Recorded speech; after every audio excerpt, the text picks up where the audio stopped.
Welcome into Legacy Early College, where USL League One soccer has finally returned to the upstate of South Carolina. Last year's finalists Greenville Triumph SC hosting the Richmond Kickers in tonight's match presented by Bon Secours. Chris Makoviak here alongside me. Ross Davenport back for another season of USL League One soccer here in Greenville, South Carolina. And Ross, after that first match for the Triumph, offense looking a whole lot better to start the year with the helpful addition of a new face as well for the Triumph. And he scored the first goal in USL League One history last season and got off to quite the start for his Greenville career here. That's Alex Morel. Everybody's talking about this lovely ball from Aaron Walker, but what a first touch by Alex Morel and then post finish into the far corner of the net. He'll be looking to find open spaces just like this again tonight. And you can't make it up. He scored the first goal for League One in 2019 and now in 2020, and he really helps to stretch the offense even more at the top. Yeah, it was a lovely ball here into Jake Keegan. Made a delightful diagonal run to Jake Keegan, and it was a great headed finish. But Morel with the goal and the assist last weekend. Of course, the Kickers, new man in charge in Darren Sawatsky. That means some new faces, including this one, to League One. Yeah, Emiliano Terzaghi, 30-year-old Argentine, coming up here. First time he's ever played outside of his home country of Argentina. Had 6 goals in 40 appearances for Banfield, sort of a middling team in their Premier Division there. But yeah, we're looking to make a name for himself in the USA tonight. A number of new faces here for the Richmond Kickers, including Terzaghi. We'll see if they can get off on the right foot against Greenville here today. Week 2 of USL League One starting now. Greenville trying to get another 3 points. Richmond Kickers trying to get 3 points in their first match of the season. We'll see what happens next coming up in our soccer this evening.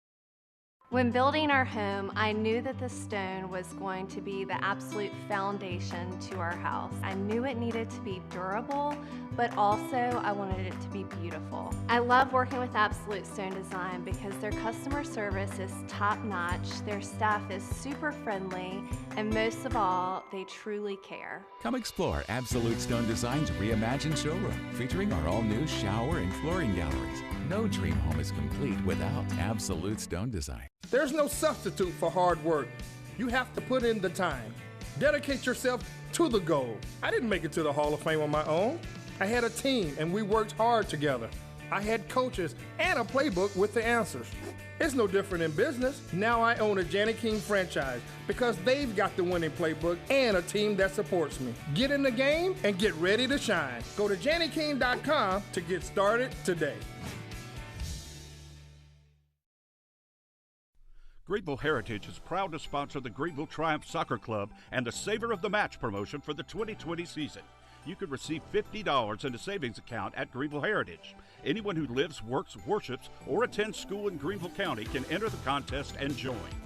Email information at ghfcu.org with Savor of the Match in the subject line before midnight tonight. Give us your name, address, and phone number to be included in this week's drawing. Federally insured by NCUA.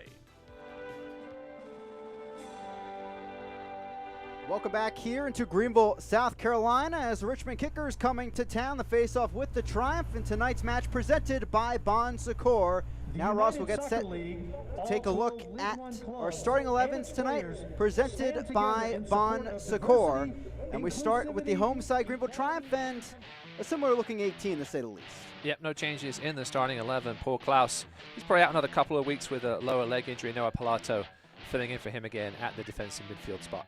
Yeah, Max Hemmings, if you can remember, still getting over his own injury from 2019 as he works his way back to the squad as well. On the other side for the Richmond Kickers, first look at the starting 11 under Darren Sawatsky. Yep, the big news here is no Kyle Venter, the former Tucson captain who was brought in here. The only player brought in from Tucson by Darren Sawatsky. He will not be playing tonight due to a leg injury. And we do have 2 pro debuts this evening, Victor Falk and Ian Antley at right back, the twin brother of Connor Antley. So a very similar look to Greenville is what Sawatsky is going with here today as he heads south into the upstate of South Carolina. First match of the season for the Richmond Kickers, and Greenville, luckily or not luckily, here with a match under their belt as they enter the match today against the Richmond Kickers. Of course, a 2-0 win over Fort Lauderdale last week. And the Richmond Kickers actually took 2 out of 3 against Greenville last year. Maybe Darren Sawatsky will look to be tapping into that, along with his 3-1 win with FC Tucson a year ago. Yeah, 3 tight matches last season, all as you said, Chris, all 1-0 victories, 2 for Richmond and 1 for Greenville. I have a feeling we might see more than 1 goal here tonight, though. Jake Keegan over the ball. Our head official for tonight's match, Kevin Broadley. A man who enjoys his cards, Chris. He did a couple of League One matches last year, including the 1-0 loss that Greenville had against Orlando City B late in the season, 6 yellow cards, and then a late red for OCB in that one. He also has done a couple of USL Championship games this season, 11 total yellow cards in those games. So all teams tonight will have to be on their best behavior, all players, I should say. And we're underway here from the upstate of South Carolina. Richmond Kickers 2020 season underway. I'm Chris Pekovic, alongside me Ross Davenport, as we settle in for the action here from Legacy Early College. Of course, fortunately no fans able to be in attendance, but of course a ton of fans tuning in. The Red Army of Richmond and of course the Reedy River Riot of the Greenville Triumph. Some areas of the stands you will see those cardboard cutouts that the Triumph were selling leading up to the match.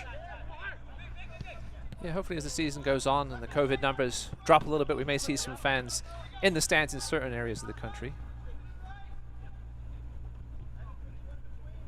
And the white kits coming out for the Richmond Kickers, a sort of new look there, as Greenville in the green and blue, moving from left to right to start things off. The Kickers from right to left, as Thompson will take the throw-in on the near side.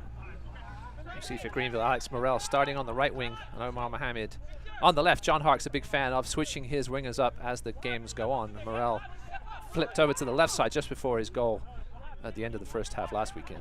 Yeah, Hark saying that he didn't really like the defender matchups for each player, so he switched it up, and they got their first goal of the season out of it. Yeah, John likes to play with the inverted wingers and his fullbacks getting forward. He didn't see much penetration from the wingers. There's a poor giveaway there. Already the Greenville defense being tested early. Shot comes and it rolls wide. Some options there, but not really taken. If you looked up there, Riley Kraft was wide open on the penalty spot. Dallas J getting his first clean sheet of the season last week. 2 saves made by him on the same play, in fact. And what a double save that was. Obviously won save of the week, as it was the only game last week, but I think that would have won save of the week in any League One weekend. So we got to see the Triumph last week, Ross. When it comes to the 2020 Richmond Kickers, what are you focusing on as improvements from 2019? Well, obviously the goal scoring side of things, Richmond really struggled to score last year. They lost a ton of, I think they lost 9 one-goal games last season. Emiliano Terzaghi coming in to perhaps provide that goal scoring spark, as well as this man right here, Riley Kraft. Saw more action in the last third of the season and really impressed the youngster. That's a foul there on Aaron Walker. Dangerous free kick spot here for Richmond. Riley Kraft wasn't signed until August 23rd last season, ended up making 8 appearances, 4 starts, and already helping out with his play in the corner, getting this set piece opportunity. And when the fans do come back, you can see in the corner the Wicked Weed Brew Garden that they'll be attending to. Some new additions to the stadium here to start off in Legacy Early College as Riley Kraft stands over the ball. Yeah, Riley Kraft, a couple of appearances for USA U19s, was on the books of OKC Energy, but didn't really get the chance there, and now he's been brought in here, and Darren Sawatsky obviously sees what he likes so far from this young kid, and he's getting a start here and perhaps a chance to whip in a dangerous ball in the 4th minute. 22-year-old out of Roseville, Virginia, whips it in, headed on and through, and that will be a goal kick. Dangerous chance early on for the Kickers, as we'll take another look at it. Yeah, great pace on that delivery there from Riley Kraft. I think it was Ian Antley almost got his head on the end of it. Greenville breathing a sigh of relief that one went out for a goal kick. Well, that's the other thing. If you were scared of Connor Antley in 2019 with Tormenta, well, you have Ian Antley, his twin, here with the Richmond Kickers. So surely Darren Sawatsky hoping that'll bring some luck here in 2020. Seeing some early pressing here from the Kickers, resulting in Greenville going with the long ball early. Didn't see that too much from them. Abdi Muhammad, 3 interceptions recorded for him in the win over Fort Lauderdale. John Harkes telling us that it was really key in starting the attack upfield. Now Richmond, great opportunity. Mwape all the way, but so is Dallas J, and he sends that to the near sideline. Yeah, good positioning there by Dallas J. Abdi Muhammad was caught a little bit upfield. You can't let Matai Mwape get free like that. Here's Scott Thompson again. Went to the University of Virginia and a few stints with the Richmond Kickers. Second half of the 2016 season, and then as well in 2018 and of course in 2019 with his 22 appearances last year. Yeah, one of only a handful of guys who actually played for Richmond when they were in the USL Championship before they dropped down to League One when it started last season. Oh. Muhammad missing the touch there, but he gets right back to it. Here's Polak. Yeah, you can see this high press Richmond's got going, trying to pin Greenville inside their final third. It's working so far these first 5 minutes. So the first touch there for Cuomo. He gets the ball back to him. Actually played in Malta last year. Here's Mwape, but the offside flag greets him. And Mwape, a real player to keep an eye on for the Kickers, someone that can not only score but find his teammates as well. And you already saw he's going to be something really tough for the Greenville backline to keep track of. Yeah, he was a goal scoring machine at Lindsey Wilson. We saw Fort Lauderdale offside a ton last weekend. Obviously, Greenville's offside trap working good so far tonight. Omar Muhammad coming up to take the quick throw in. And Polak will take over. Makes it throw it a long way in. I was going to say, you can see Greenville slowing down the pace here. Richmond putting that press in will take a lot of gas out of you quickly. Darren Sawatsky told us to be ready to see that aggressive style we kind of saw with FC Tucson quickly to counter the other way. That's kind of what we've seen so far, and that did Greenville in one match last year, losing by multiple goals to FC Tucson.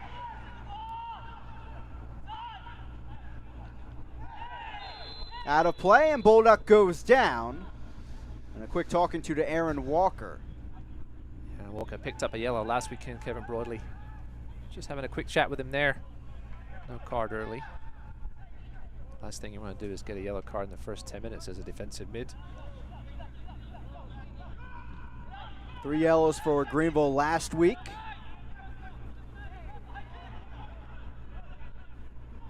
Here's Muhammad. And rolls out of play, back to the Kickers. 5 matchups, including this one across League One this evening. Already, we had one go final, New England 2, and Union Omaha in both of their club debuts finishing 0-0. So at least for now, the Triumph still on top of the table. Now Gomez, top of the box. Gomez, a shot and just wide. Good test of your eyes there, Chris. That would almost look like Fitzgerald was going to pick that out the back of the net. Carlos Gomez, we didn't see much of this on the offensive side of things last week. Good strike there, getting Akira Fitzgerald, who, if you watch the highlights of last year's game, was a really a thorn in Greenville's side. He made some superb saves to keep all those games 1-0.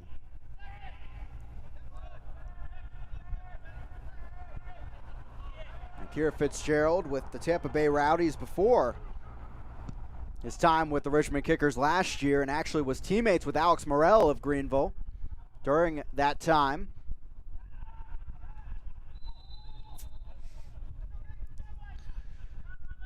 Another offside.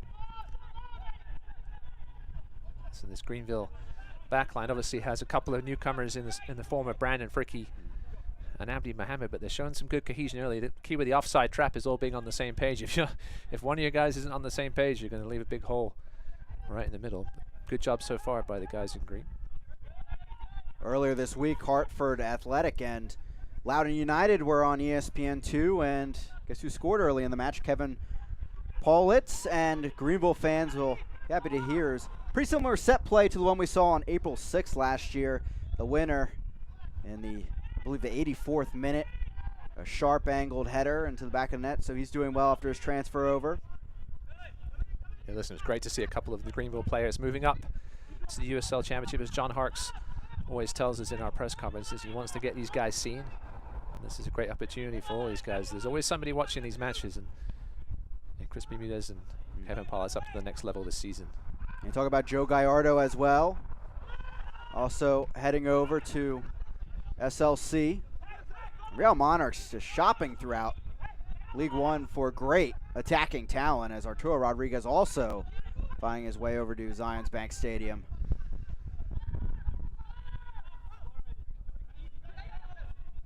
Now Fricky. Walker.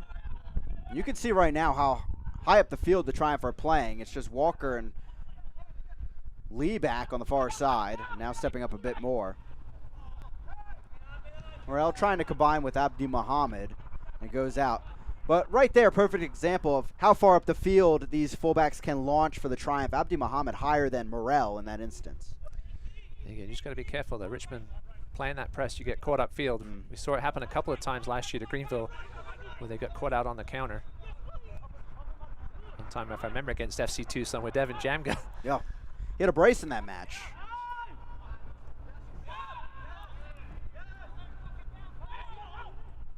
Back to Jay. With his new headband look this season, didn't help him on that. That was an awful giveaway.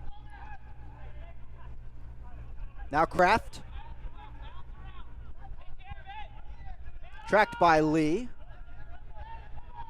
Akwe, versatile center back, giving it off.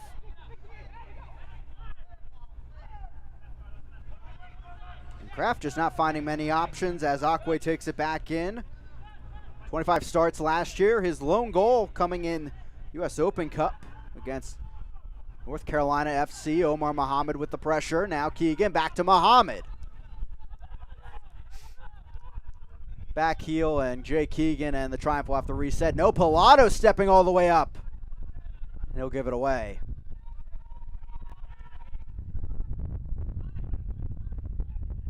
Abdi Mohammed gives it off to Gomez and can't get back to it as heads out the near side. If you look at the scoreboard there, Doug Irwin, vice chairman of the team, telling us that they were planning, if everything went according to plan, back in March to unveil that new look with the USL League One finalists from 2019, that banner.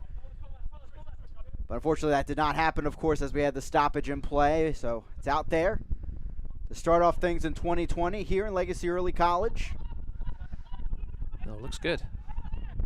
Wonder if they'll replace it if they win the title this year, or just add to it. Multiple lines down the sign. Yeah, just like a trophy, right? Got to play on the near side. Scott Thompson will take it. 26 goals tallied last year for the Kickers. That was 9th among the 10 League One teams. A tough time generating shots and chances throughout the year. Cuomo now trying to find one, though. Cuts it back over. Pollock is there along with Pilato. Cuomo again getting the interception. Kraft to the right side.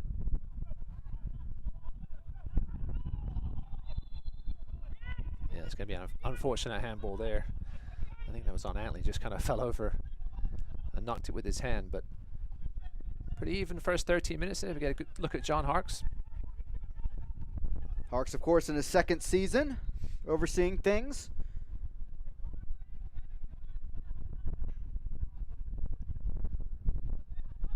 Was the top defense in the league in 2019 and trying to build on things into 2020, mostly in the offensive category, as Fricky has to deal with some pressure from Terzaghi.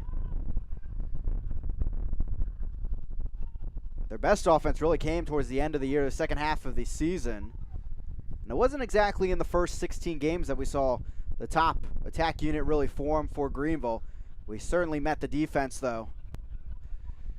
Yeah, we'll talk about it in a little bit. It took a while for the offense to get going last season. They can't afford, with a much shorter season this year, to get off as much as a slow start as they did last season. Obviously, 2 goals in the first game is the way to go to start things off.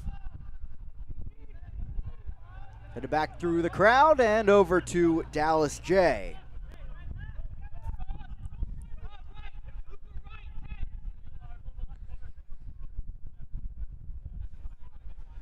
There's Evan Lee on the ball there, who we were talking to John Harks this week. Evan Lee added 10 to 12 pounds of muscle in this offseason. It was the most he'd ever played soccer last season. Obviously felt it a little bit towards the end of the year, and they've got him in real good shape of the Greenville training crew.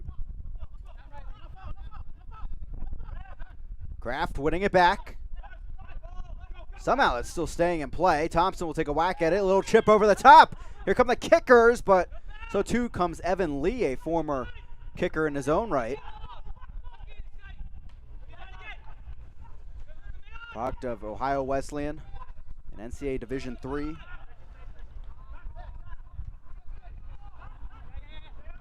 And now the kicker's a bit on the ball. Thompson trying another ball over the top. Jay off his line and a lot of pressure there. He'll whack it away. You see John Harks with his hands out, imploring his team to move that ball a little quicker. Just been a little slow so far with the ball movement. Greenville at home here, not taking a little while to get into this game. Terzaghi gets the touch out of play, and we have our first corner kick of this evening. This play here was almost similar to the goal that Jake Keegan scored last year against Richmond. Jay a little further out than Fitzgerald was, and if you remember, Wahab Akwe made a complete mess of that one when Keegan scored the winner in that final matchup of the season, the same game that Max Hemmings took. No, sorry, Greenville was, yeah, that was the game that Max Hemmings tore his ACL in, right? Yes. Hopefully he'll be back soon. He's been out 10 months now. Wape on the short route, ball in, headed down. It looked like Keegan maybe got a touch or it flew through. I was about to say, we saw something last weekend from Greenville, was a corner move off the training ground, which we didn't see much of last year. I was wondering if Richmond were going to pull something out, and they did. They were trying to get the timing of the defenders a little bit off kilt, and they did that. Good defensive positioning by Jake Keegan. Ian Antley taking this one. 4 years at Mercer, a two-time all-region player. And one thing we know with these Greenville sidelines, there isn't much space to get much power behind those long throws, though. Thompson. Walker intercepted by Antley. Morrell. Now Keegan on the run down the right side. Magales is there, though. And the Brazilian helps it go out of play and stay with the kickers. Good covering across there by the Brazilian Magales.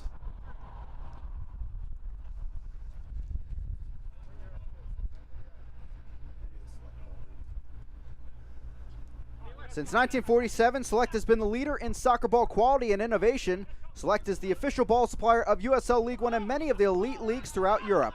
For the latest Select products and special offers, please visit selectsportamerica.com.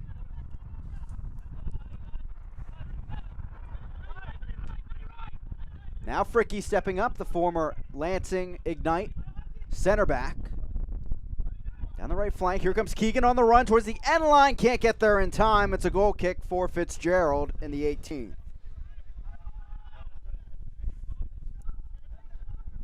Yeah, we need a team able to find their rhythm here in the first 17 minutes. You can see Greenville, they were a little narrow last week. I was looking at some of the average positioning from last week's game. They were a little narrow, but you can see the fullbacks, especially Abdi Mohammed, getting a lot more forward and bringing that width. But that Richmond press proving to be a bit difficult so far for the guys in green to break.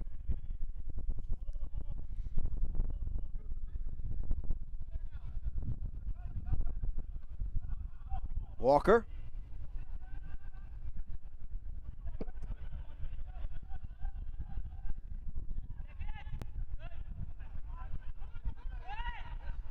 Yeah, it's funny talking to Darren Sawatsky during the week about what to expect from John Harks, and he said he knew exactly what he was going to bring and has matched him up exactly with his 4-2-3-1 formation so far.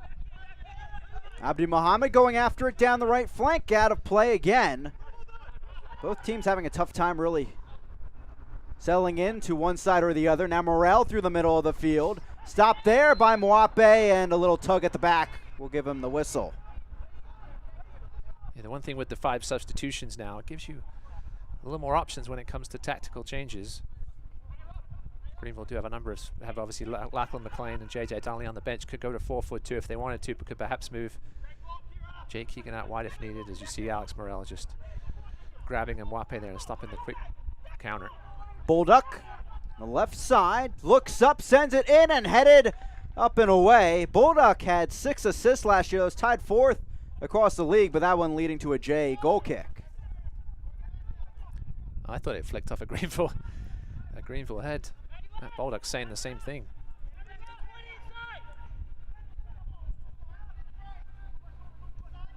'20th minute over in Fort Lauderdale, and it's the home side winning 1-0. And guess who scored it? A familiar League One face in Ricky Lopez-Espin. And that's the first goal in their club history as they lead FC Tucson 1-0 again in the 20th minute. He was offside a couple of times last week against Greenville when he had some scoring chances, but he found himself in some space and playing off that final shoulder of the defenders. And good to see him getting on the scoreboard early this season.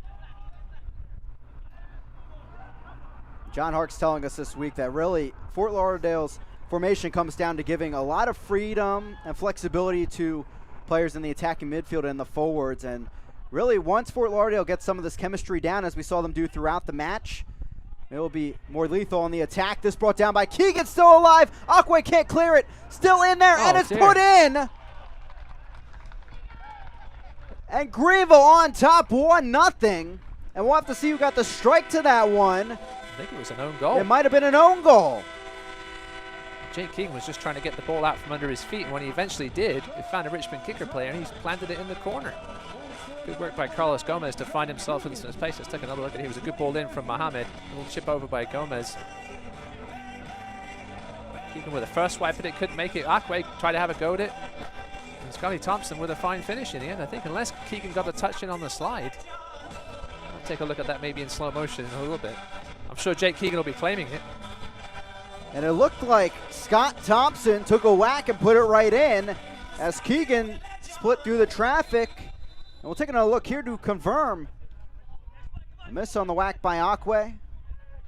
And then right there, Keegan actually tried to get a foot on it to block it from being cleared. I mean, I still can't make my mind up even on the slow-mo who got the final touch there, but John Harks and Greenville won't care. It's 1-0. Not the prettiest of goals, but they all count exactly the same. No, and actually, it was Keegan that was the beneficiary of really some wacky bounces in the second meeting between these two last year that got Greenville a 1-0 victory. Again, it was Keegan against Aquay that was the key to getting the goal in that one, and here it is again. It was all about the hard work and the grit there from Jake Keegan, staying with that ball even when it came out from under his feet, stayed with it. I think we'll give him credit for it for now. We'll see what the officials. If it is Keegan's strike, that's his second of the season already.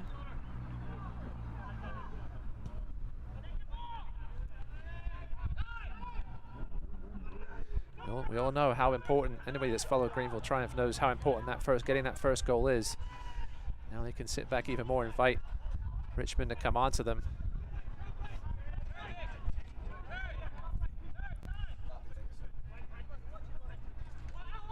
We're hearing at the moment it will be given to Jake Keegan. And that's the whole debate too. He stuck out his leg there, so even if he didn't get firm touch to it, if the clearance would have been going somewhere else instead of right into the back of the net, he would get it. But it's a tough angle to see, but right now it is Jake Keegan's second of the season in 2 matches. Solid start for someone who missed the end of the season due to injury. Yeah, he was on such a great roll last year until that injury. May compete for the Golden Boot this year, we'll see. Well saved there by Mwape. Tyler Pollock had to get over there in a hurry. Similar to that Kevin Pollitt's goal from last year. Yes. Nobody was really sure exactly who knocked it. Obviously, that one was in the air, but nobody was really sure exactly who knocked it in. Kevin Pollitt's got it in the end, and Jake Keegan, yeah, with 2 goals on the year. Great start to the season for him. Antley will take this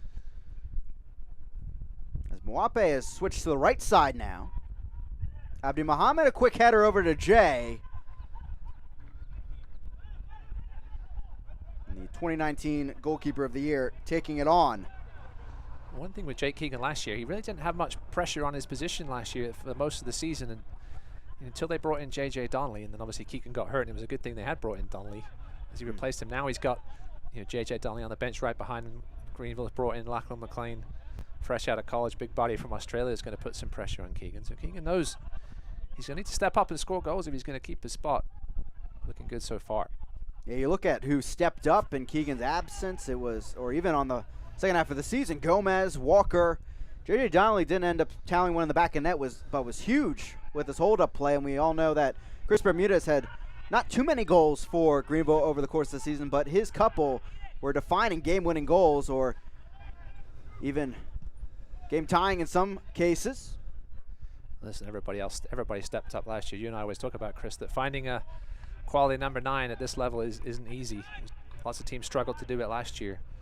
Greenville have got one in Jake Keegan. They got to keep him healthy.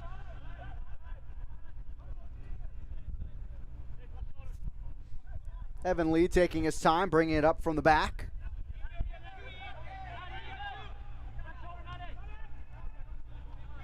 Wape, real problem for Greenville at the moment, running directly at them.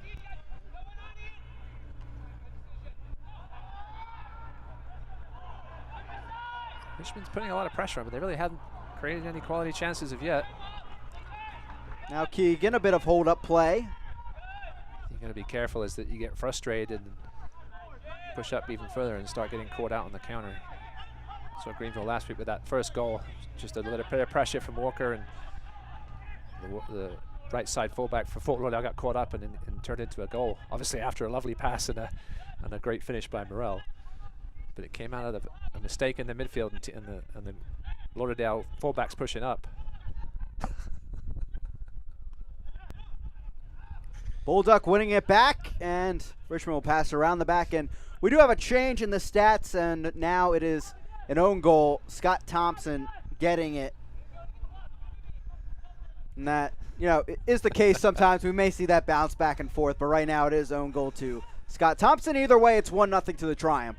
I think USL might be getting a call from Jake Keegan's mum tomorrow. It used to happen in baseball. Remember, you high school baseball, you get the mom coming down to the dugout saying, "Hey, that was an RBI. That wasn't an error." But again, I don't think anybody will be complaining too much on the Greenville side of things.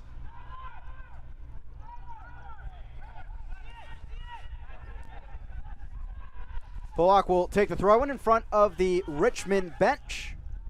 Now Morel. Getting caught up there. He wanted the foul. Not much there in the end. That's good work back there by Gianluca Cuomo. He's a big body.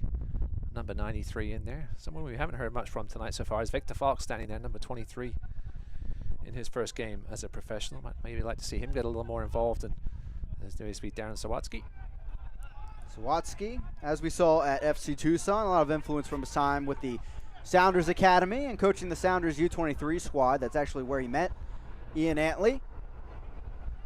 Yeah, we had a good chat with Darren this week. He does seem like a different man, much more relaxed than he was during his time in Tucson. I think he was a little frustrated there, just being the affiliate side, not being able to perhaps implement the system that he wanted to, and Phoenix sending guys down at the last minute. He sounded like a much happier man when we spoke to him during the week, being able to run the show here in Richmond, obviously thanks to his connection with his former roommate in New England, Rob Ukrup, one of the owners and the chairman of Richmond.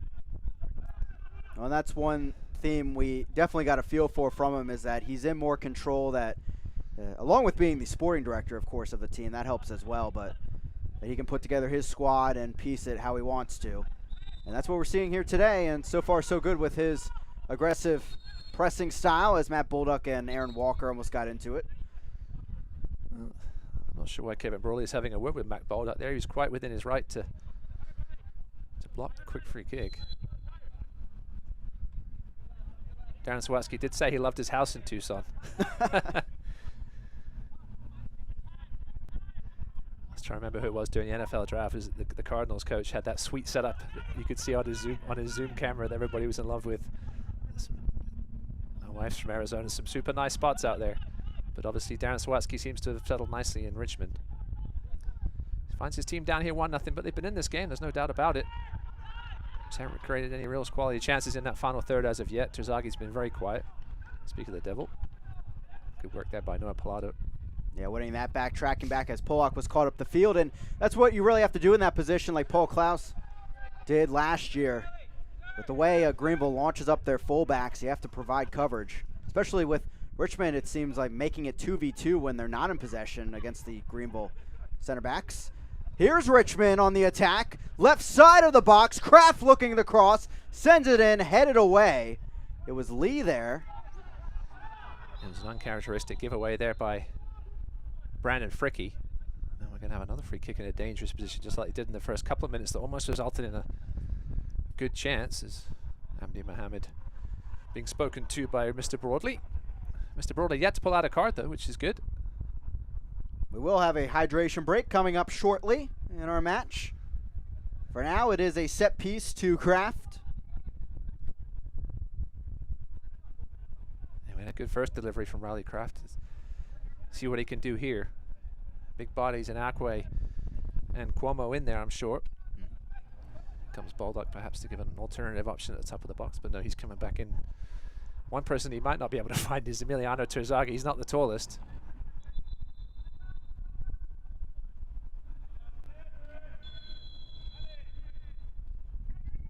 Service in. Back post and headed back and beyond goal. Jay missed the initial punch, and Greenville luckily still on top for them. Dallas Jay went fishing, didn't catch anything, and Mutai Mamapi, I think it was at the back post. I think he was almost surprised that he found himself there. Such a wide open position. Maybe it was Magalhaes. I can't really see the number. It looks like it was Magalhaes, I think. Now we have hit our hydration break here in the 31st minute for both sides as we get used to the 2020 season in this heat and humidity. And with this new season, this new format, Ross, of course, League One shrinking in the amount of games they will play this season from 28 to 16 due to the circumstances. So we had some fun, Ross. Look through the first 16 games of 2019, and here's what we saw, the top four, and then our two teams here tonight. Yeah, I just kind of wanted to see how many losses you could really afford in this new system. Obviously, with only two teams making the playoffs rather than the four last year. And here's neither of these two teams would have made the playoffs after 16 games in 2019. Greenville with only the 20 points, and Richmond with 15. So looking at those standings, you could see the top three teams with 2 losses, 3 losses, and 3 losses. So if you get to that 3-loss mark quickly in this season, you could almost find yourself out of contention. And it speaks to really the turnaround the Triumph had in the second half of the season, where they were able to get into that conversation with North Texas towards the top of the standings, of course, with Forward Madison and Lansing Ignite as well.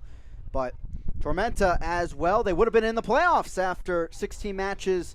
And, of course, things changed down the line, but it shows you what can happen over the course of the season and how quickly a 16-game stretch can change things in the table.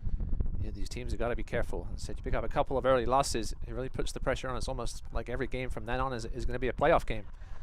So getting off to a good start is going to be key. Greenville looking nice so far with 3 points under their belt and a 1-goal lead here.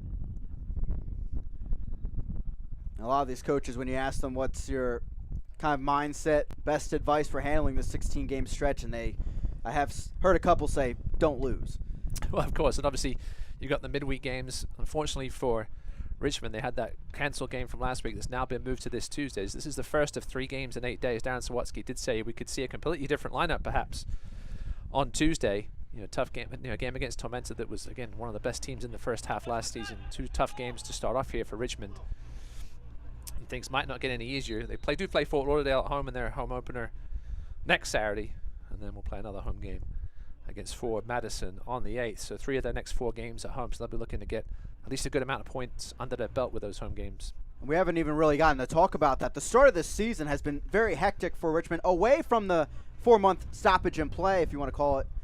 As last week, their match postponed, unfortunately, due to some COVID positive tests with the Tormenta organization. And they were actually halfway there to Statesboro, Georgia. Quite a bit of a trip from Richmond, Virginia, when they had to turn around and, of course, not hit the field for that match. And you have to think about the mindset, the adrenaline, getting set for your first match of the season. And then just like that, they're waiting another week. And now this week opens up tonight.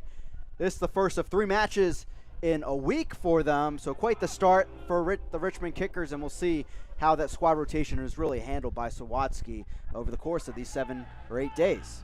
Yeah, it's had to be a killer mentally. You're halfway to the game, and I'm sure they were all very disappointed. They understandable. I'm sure they understood why they were turning around, but it was a good early first test for Darren Sawatsky to work on his man management and get them out of that funk and get them ready for this game. They look good so far, though, in this first half hour or so. certainly been, other than on the scoreboard, just as good as Greenville have here in the first 34 minutes. Back to Jay here in the 34th.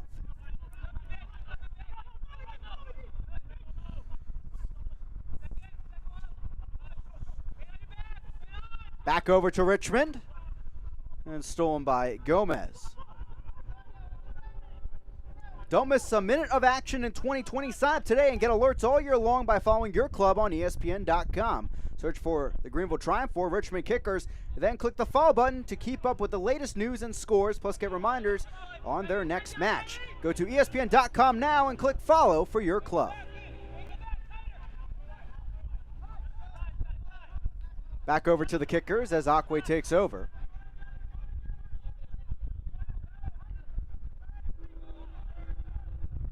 And Richmond aside very deep in their backline positions, a team that we actually thought that we could see a back three, back five from. Instead, it's a back four, and this back four leading to attack the other way. Jay there, and a goal as well for the Kickers. They tie it up here in the 35th. Matt Bolduck getting his account going for 2020. Wow, Matt Bolduck with some serious pace. Tyler Polak was with him for a second, and then Bolduck just blew him away. We saw him on the left wing earlier. Switch wings now, and beautiful finish inside the far post. Lovely ball by Aquay.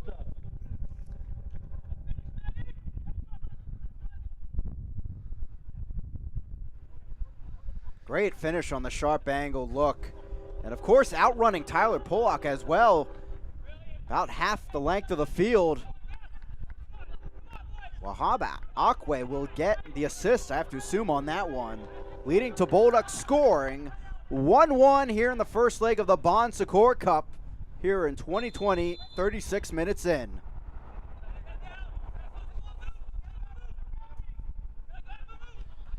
That was just pure pace from Bolduck. We know Tyler Polak's not slow. And Matt Bolduck, nice tactical move. I did see Darren Sawatsky earlier sort of making the switch motion. I wasn't sure who he was talking to. It was clearly moving Bolduck over to try and perhaps exploit Tyler Polak. That's exactly what happened. Back over to Jay as the Triumph try to regroup. That's the type of counterattack we saw with FC Tucson last year. You talked about Devin Jomga on this very field getting a brace with play like that. Now Walker.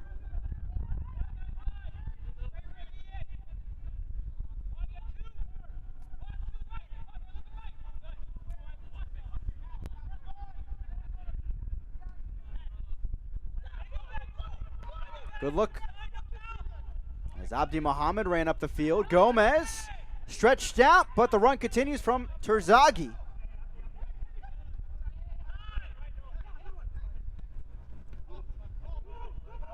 Wape. Now Kraft. It was definitely Mwape that made the switch from right to left, allowing Bolduck to move over to that right wing.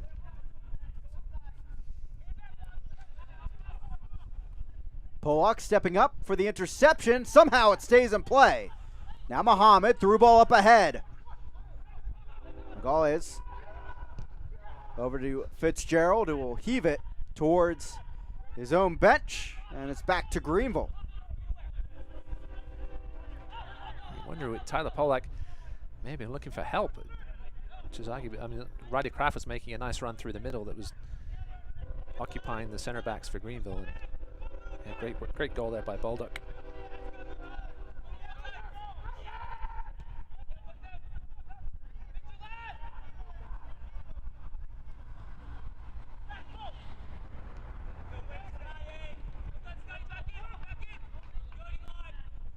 Mohammed will get the throw in on the near side. Spent last year with Memphis 901 FC. Morel. Pilato. Now Lee stepping all the way up.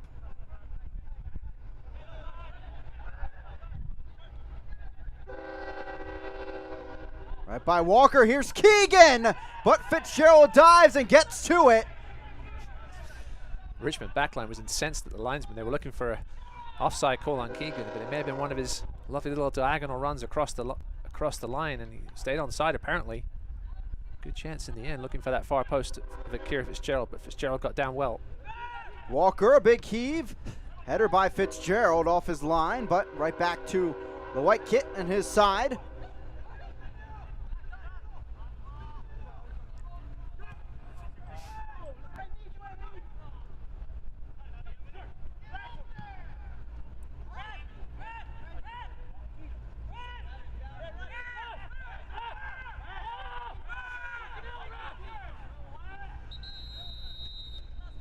Looks like we may have our first card. Kevin Brawley's upset with something. A pause in the action. I think it might be about the complaints on the offside. He's going over to, looks like he's going all the way down to talk to Akira Fitzgerald, who is the captain. Yes, so that might be the case. Oh no, Fitzgerald's no, he's down.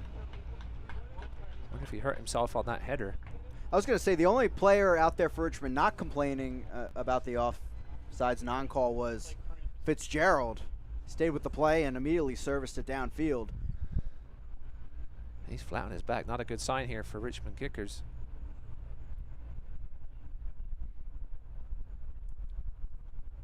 And the backup from a year ago, Joe Rice, he actually started for a different League One side earlier this afternoon. New England 2. As luckily, looks like Fitzgerald right back up, trying to jog it off.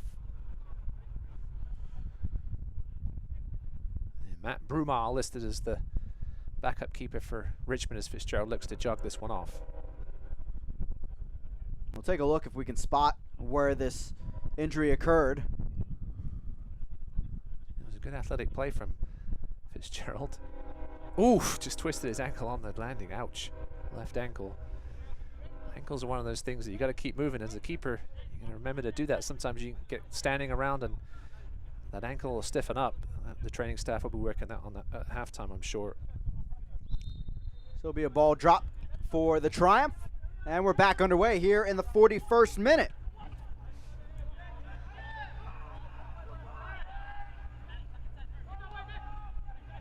Through traffic, here's Gomez over to Keegan. Akwe there as well as Keegan gets off the pass. Now Muhammad. Walker. Abdi Muhammad over the top. Fitzgerald punches it away. Pilato tries to keep it alive. Morel on the left side over to Polak. I'm not sure if Fitzgerald had to punch that one. It looked like he had time and space to catch it. Luckily, it didn't end up in at the feet of anybody on Greenville because they would have been able to put it back on goal. Here's a nice run here by Muhammad. He's trying to pass it off to Polak, but whiffed on it as Mwape takes over. You see his speed and quickness of Mwape. Too much for Aaron Walker, who has to foul him. Likewise, talents there. You see Abdi Muhammad divvying up the defense then.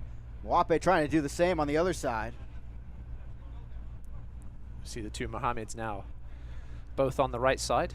So similar late first half change by Harks, just like last week.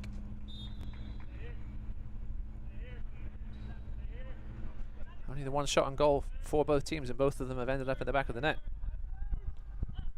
Richmond winning the duel battle 2-3 so far. Very physical team. Back all the way to Dallas J as we take it to the final few minutes. Greenville with 66% possession. We saw a number of times last year that Greenville, not a team that particularly likes having the ball. They'd much rather play on the counter-attack. Darren Sawatsky's tactics have worked so far for Richmond. Just matching up with them exactly with that 4-2-3-1. Stifling out the Triumph so far for the most part, except for the goal, which was obviously by their own player, as it turns out. Now Walker. And right on behind Morel. And just a little miscommunication there.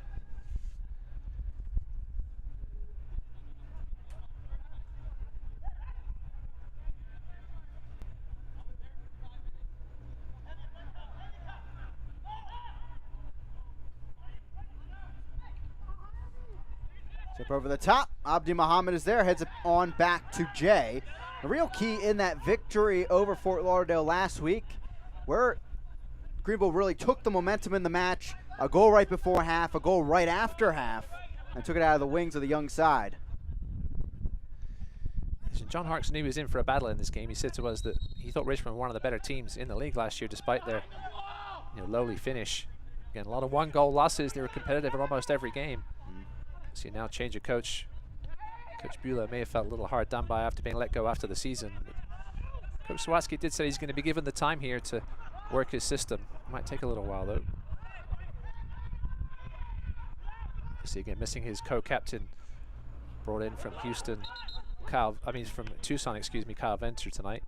Be interesting to see if Venter was healthy. We talked about before the game, Chris, you and I, about what formation they might employ tonight. We thought it might be a sort of 3 at the back wing-back system with the amount of quality defenders they have on the pitch, with Thompson and Outley at the wing-back spots, but maybe without Venter. Figured it was a little easier just to match things up with Greenville.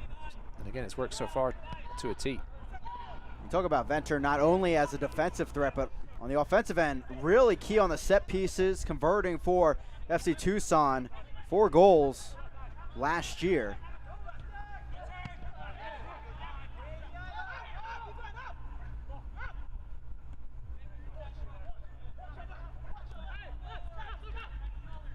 Three minutes of stoppage time here at Legacy Early College, and now a corner kick helping out the Triumph.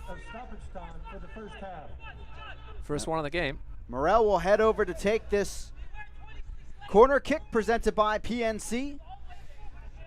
Coach Harkes did say, we asked him about the training ground corner stuff. He did say he had 2 or 3 that he worked on this offseason. We'll see what happens here with Morrell. Obviously had the assist off the corner last week with that lovely header by Jake Keegan. Looks like we're just going to have the standard fare here. PNC corner kick coming in. Knocked down by Fitzgerald, still alive. Omar Mohammed there goes down. Morrell again gets it. Another corner. That's kind of what happened last week as well. Ball shot out, and better look last week for Morrell, but nonetheless, we'll get another opportunity. It was sort of one of those straight corners from Morrell, and it seemed to confuse Akira Fitzgerald. He came for it and didn't get there. Mohammed almost managed to get a header on target. Morrell will take this PNC corner kick as well. Now we're going to see one of the moves. Mohammed scoops this one in there, headed on. Attempting to send it back over, but it's out of play. Goal kick for Fitzgerald. A little similar to the one that led to the goal last week, although they gave it back to Morrell on that occasion. This time Mohammed with the floated ball to the back post. We saw that a few times last season from Greenville, the back post look and trying to get the header back across, but didn't work that time.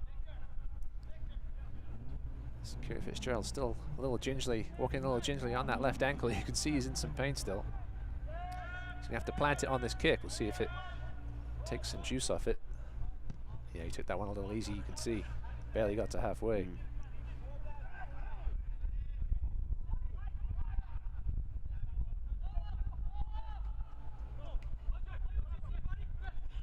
Omar Mohammed. Mwape tracking him back. Looks like a handball there from Mwape on the slide, but I think perhaps the linesman was unsighted. Referee should have had a good look at it though, didn't call it. Pilato. Aqua's always going to win that battle, I think, over Keegan.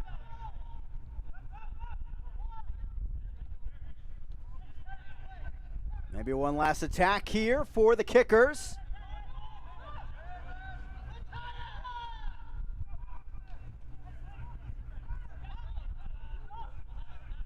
Now Greenville from the back. Pretty even battle in the first 45 so far. And we're dead on 1-1 on the score line. And there's our halftime whistle.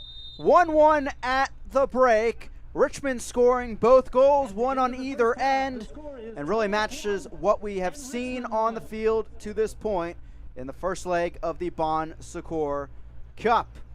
Greenville getting the goal from Scott Thompson of the Richmond Kickers. Bulldog equalizing on the other side for Richmond on the counterattack. And now at the break, Greenville and Richmond tied up at 1. In our match tonight presented by Bon Secours, we'll be back with Highlights, stats, and more coverage of the entire USL League One coming up next.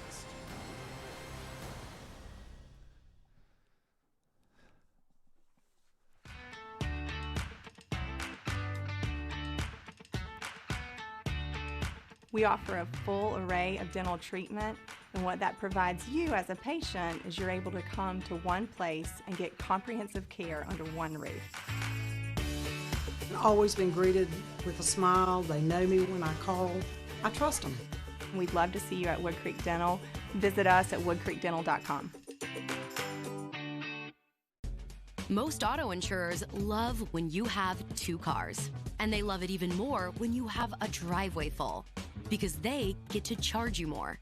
At Elephant Insurance, we believe the more cars you have, the more you save. We call it the Elephant Multi-Car Discount. It's like buying in bulk, and you can save up to 25%. Take control of your car insurance. Quote online today and see what you can save at elephant.com.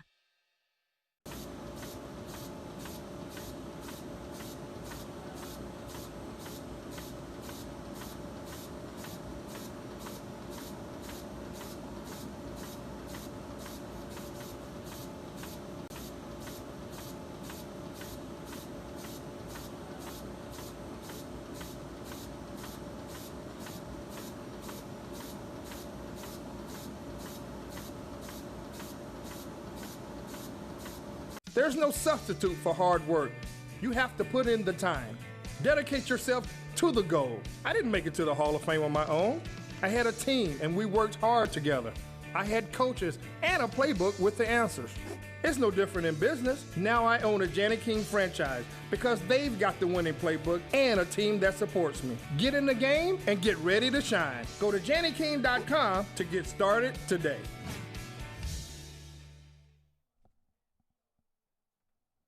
Welcome back here to the upstate of South Carolina. 1-1 at the break between Richmond and Greenville. USL League One teams are continuing to prove that they are members of their communities. The COVID-19 crisis helped shed a light on some of the good work that is done by these soccer clubs around the country. We wanted to look at the many ways these front offices, coaching staffs, and players reached out to help those who need it during the pandemic. The Kraft family, along with the New England Revolution, participated in the Food for Vets charity to provide more than 2.5 million meals for veterans and their families. They also teamed with the Massachusetts Military Support Foundation for a Super Bowl event at Gillette Stadium in June. Food packages were delivered in time for Father's Day and included such summer barbecue essentials like hot dogs and hamburgers.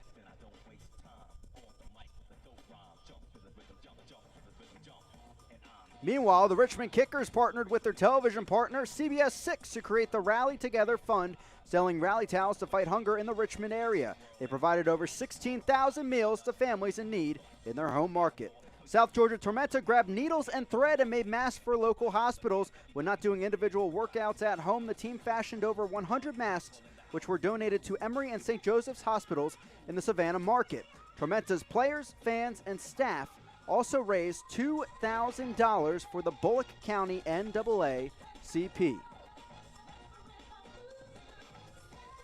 Forward Madison conceived of a match versus COVID-19 and sold tickets to raise money to purchase meals from local restaurants, donating them to hospitals to feed healthcare workers on the front line. The team, thanks to ticket sales and donations, raised over $20,000.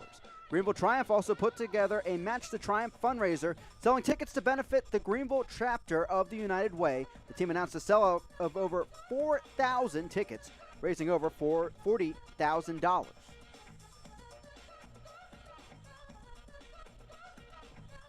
In their 6th year of partnership, New England also continued their Special Olympics of Massachusetts Unified Team signings, having 15 local players sign their contracts this season virtually. Each player received their own team jersey as they prepare to join this unified team at the 2020 Unified We Play competition.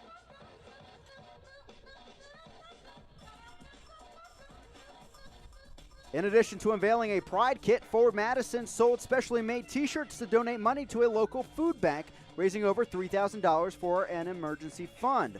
The club also offered no-contact merchandise sales on Fridays during the pandemic.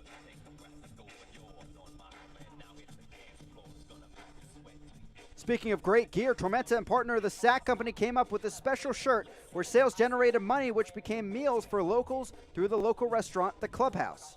Over 166 meals were donated and sales continue through the Clubhouse even now.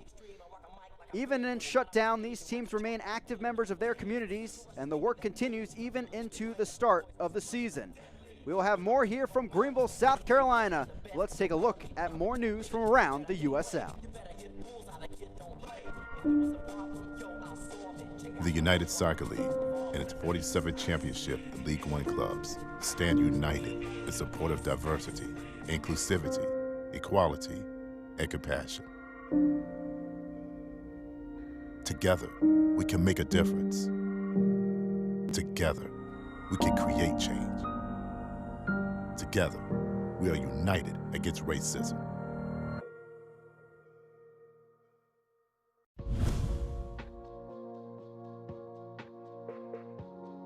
Once a community's long-term player development pathway is established, USL clubs must clearly define their talent identification strategy in collaboration with their youth network. Establishing this strategy provides local clubs and coaches the opportunity to recommend top young prospects towards the USL Academy level and eventually their local USL senior team. As players are identified, the USL Academy League is designed to provide young players the opportunity to transition from youth soccer to playing at the senior level in 3 different ways. Players most ready to make the jump to the USL Championship, League One and League Two can begin their integration into a senior team by taking a part-time senior status, allowing them to train and even play at the senior level while still getting additional training and games within the USL Academy League. Top young players projected to be ready for their first integration into senior team soccer within 1 to 2 years will be encouraged to register as the full-time academy status. Players with a longer-term projection towards the USL senior team will have the flexibility to continue primarily being a part of their youth team through the part-time youth status. This will also encourage further collaboration between the youth network and the USL senior team, as coaches from both levels can work together to determine the right time to move players through that established pathway. For more information, visit usl-academy.com. Welcome back here into the upstate of South Carolina, and tonight's match presented by Bon Secours. Greenville 1, Richmond 1 after 45 minutes. Now let's take a look at our news and notes from around USL League One. Ross, a whole lot of Greenville right here as they got the season started off last week against Fort Lauderdale. Meanwhile, 2 new faces starting off against each other 0-0, as we'll see in a moment, between New England 2 and Union Omaha. Listen, after the long break, it's just great to see soccer being played.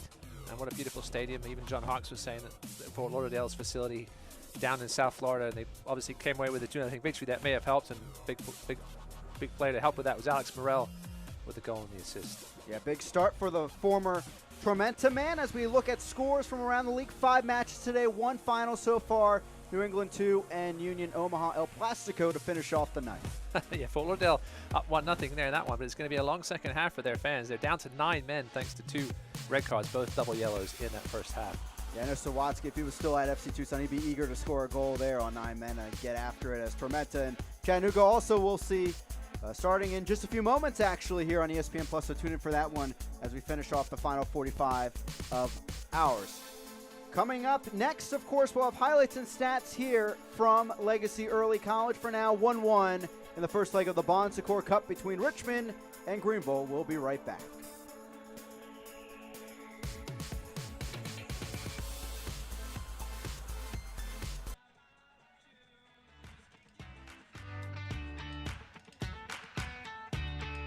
We offer a full array of dental treatment, and what that provides you as a patient is you're able to come to one place and get comprehensive care under one roof. I've always been greeted with a smile. They know me when I call. I trust them. We'd love to see you at Wood Creek Dental. Visit us at woodcreekdental.com.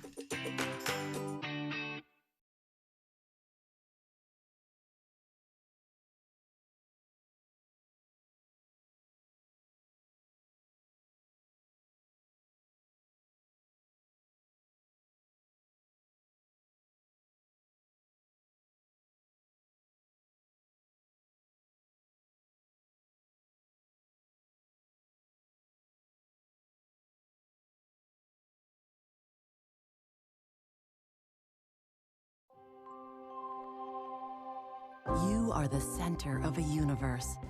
That's what we've learned in 160 years serving our community. Everybody means the world to someone.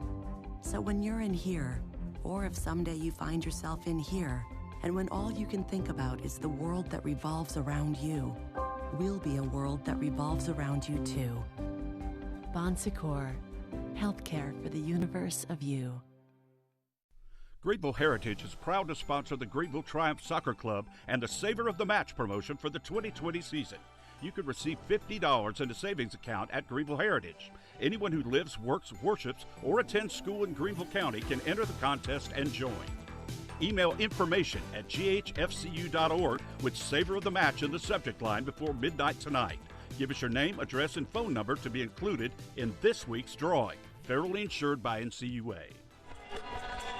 Welcome back here into Legacy Early College. Greenville and Richmond tied up at 1 at the break as we get set for the second half in our match presented by Bon Secours. Now we'll take a look at our highlights here, presented by Greenfield's Bagels and Deli. And so far, pretty even battle overall, Ross, between these two defensive sides. Yeah, it wasn't the most entertaining 45 minutes of soccer. We did see 2 goals on the board. Carlos Gomez with an early chance there. Nice look from from Omar Mohamed.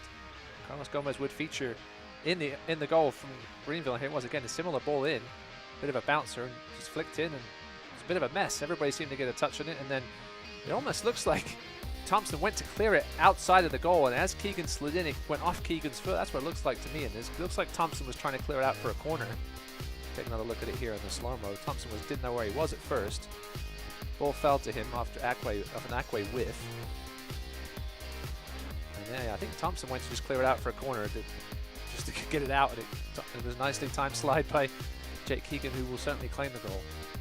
Crazy turn of events there, leading to Thompson putting it in the back of the net.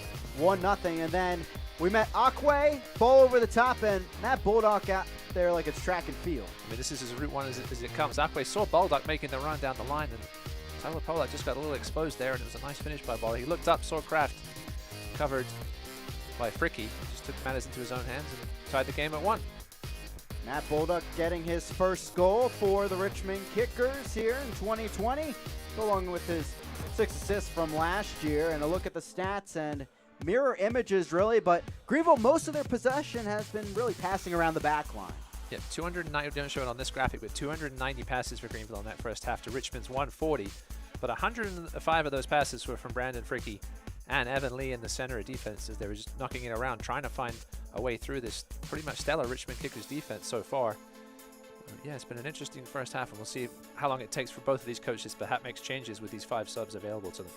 Yeah, look now at the roads ahead for both sides as we take a look at the home side today.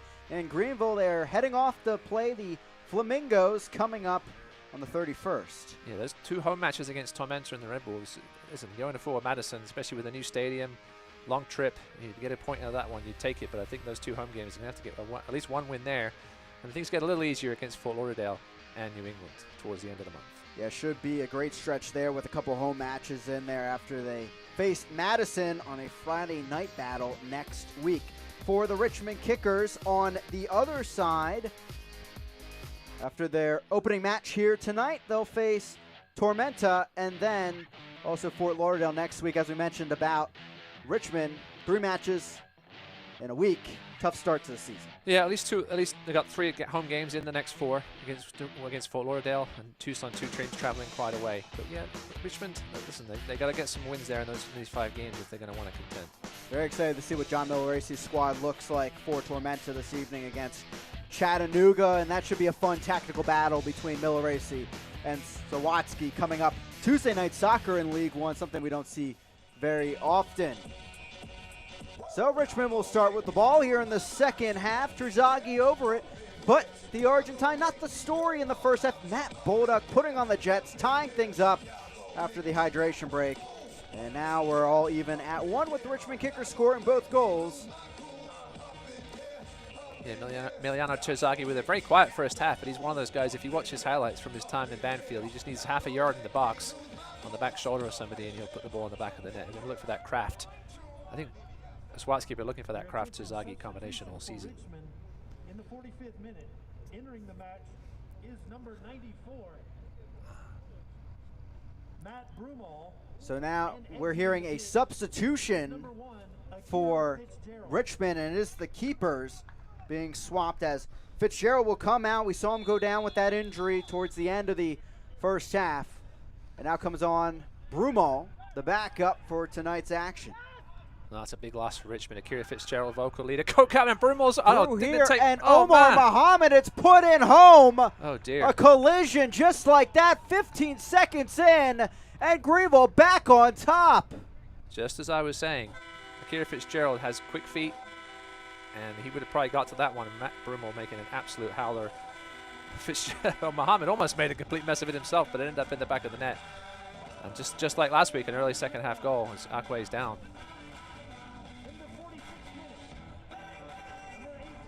And Akwe, as Ross mentioned, down now after the collision with his keeper. Just coming on, Broomall. Oh, man, Broomall absolutely clattered into Akwe. It looks like maybe another own goal. That might be an own goal as well. It seemed like it came off of Antley. Well, as we said, we haven't had much entertainment in those first 45 minutes, and we've had some interesting goals, that's for sure, as Akwe remains down. It was very similar to that goal that Jake Keegan scored last year. Akwe got himself in some trouble again. Communication, brand new keeper on, first minute of the half, and exactly what I'm sure John Harkes, if he saw the keeper situation had changed, we'll take a look at. Yeah, well, yeah, it definitely came off at Antley. Omar Muhammad completely miskicked it off Antley's leg and into the back of the net. And you mentioned that Omar Muhammad lost on the play. He did lose it. If Antley doesn't touch that, that's probably not a goal.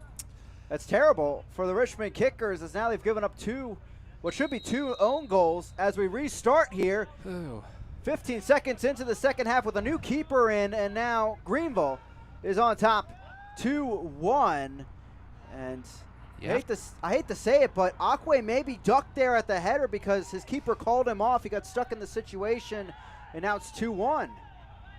Listen, you have to assume that John Harkes would have seen that goalkeeper change and perhaps said to, that was Pilato with the delivery, and said to somebody, if you get that ball in your own half in the first couple of minutes here, just put one up towards the edge of the box. And that's exactly what happened. And Broomall, listen, I'm sure the heart was racing. You don't expect to come on as a keeper at halftime. Akira Fitzgerald with that ankle injury, as I mentioned, ankles, they can stiffen up if they're not worked on, and that one clearly did on Fitzgerald. Enough for him to be substituted anyway, and an unfortunate mistake by Broomall. Another huge goal for the second straight week. Greenville scoring out of the break and going up a goal in this regard. All right, they're back on the attack now with a pep in their step as Omar Muhammad takes it over. Akwe is back out there. You wonder if Harkes is going to maybe go for the kill here and get some early balls in on Broomall. He's going to be double. As a keeper myself, you have that first one when you come out and you don't get it. You have to, it makes you think about every time you want to come out again the rest of the game. Well, they talk about giving keepers confident touches early on if they're not seeing the ball much, giving them a touch or two. Right there, that's your first touch. Really tough to get into the game right off the bench. No, I'm sure once Darren Sawatsky saw that ball in the air and saw Broomall coming for it, it was sort of a worst case scenario. I'm sure he saw that in slow motion and was sort of saying, oh no.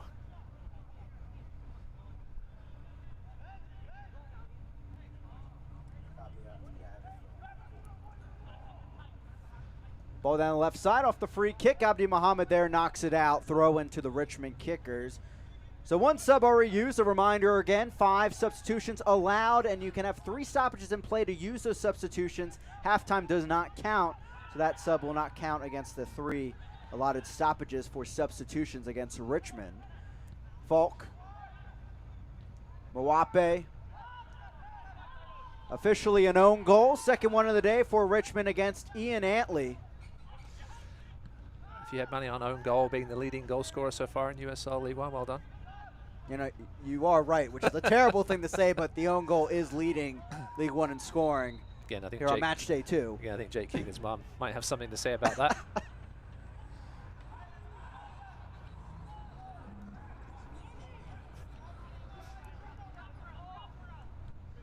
Now we're getting that touch that Broomall would have liked about 5 minutes ago. 2-1 to the Triumph here in the 50th minute. Again, I'm Chris Makovic alongside me, Ross Davenport, here as we kick off the homestand here, home opener for the Greenville Triumph against the Richmond Kickers. The Kickers, their first match of 2020 It was 1-1 at the break, and then Greenville putting one in the back of the net. The help of Ian Antley here to start things off in the second 45. You wonder now who steps up to be the captain for Richmond. Obviously with Venter out injured and now Fitzgerald out injured, the two co-captains, maybe somebody like Matt Baldock steps up as captain. Tormenta and Chattanooga doing battle down in Statesboro, Georgia. Already a goal for Tormenta. It's Marco Micheletto. The assist going to Ricardo Gomez, so good start for John Milracy and his crew. Marco Micheletto had the assist on the first ever USL League One goal last season against Greenville. That's one thing John Hark said to us on the phone. All he cares about with Alex Morel is at least he's scoring for us now. No doubt. In his words. Jay taking it at the back. See Richmond with a high press again, forcing Jay to go long.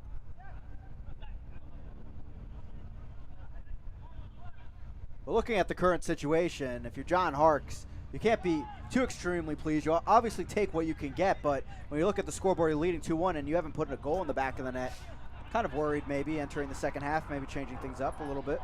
I mean, yeah, he said he was reasonably happy after last week's victory. Obviously, the win, you'll always take that. He said there was some things to work on, and yeah, I think those two own goals were sort of the breaks that weren't going Greenville's way early last season. And they weren't getting much luck in that department.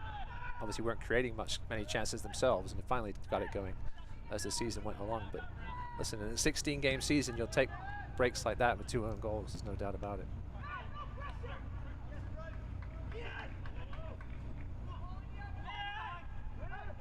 And you don't really know if it's an advantage or a disadvantage to have played one game. Obviously, Sawatsky and the Kickers, they have game film from 2020 on the Triumph. But Greenville on the other side, kind of showing what they had in their wings. Here's Morel towards the end line, crosses it over, knocked down and nearly another one in. But nice little flick over to Brumall, who takes it on. Man, own goal almost had a hat-trick. That would definitely have been the first one. I don't know we've had 2 in one game yet, have we? I don't remember last season, but we talked to John Harkes about the unknown factor of Richmond, and the same thing with Fort Lauderdale last week. But he said you just got to control what you can control, and you obviously adjust tactically as the game goes on once you see what they have. It's been a very even game so far, other than the 2 own goals. See if Greenville can hold on here for the win. Richmond do have some attacking options on the bench. Charles Boateng on loan from the West African Football Academy in Ghana, and Jonathan Bolanos, who Sawatsky was raving about on our call. Nice flick ahead, Morel picks it up, tried the bender, deflection. Brumall goes after it and saves a corner kick for his side. Yeah, Alex Morel finding some tons of space here on the left early. He wasn't finding that in the first half. Matt Brumall just going to take a breather here.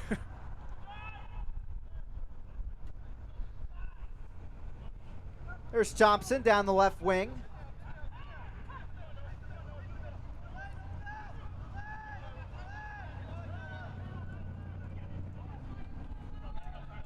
There's Kraft.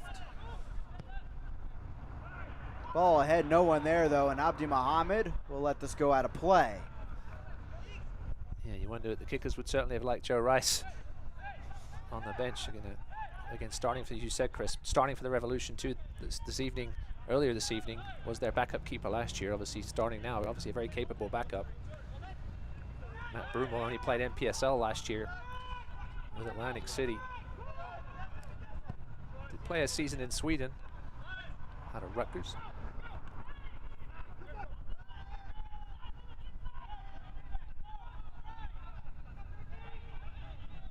Mwape running to the box. Fricky is there. Yeah, good help over there by Fricky, and Mwape got the pace on Fricky. Had to be careful, but he came over nicely and poked that ball away.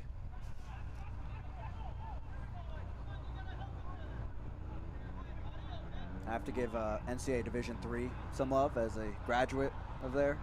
Rutgers University, Newark, sir. I'll give you that one. I misread. Division III.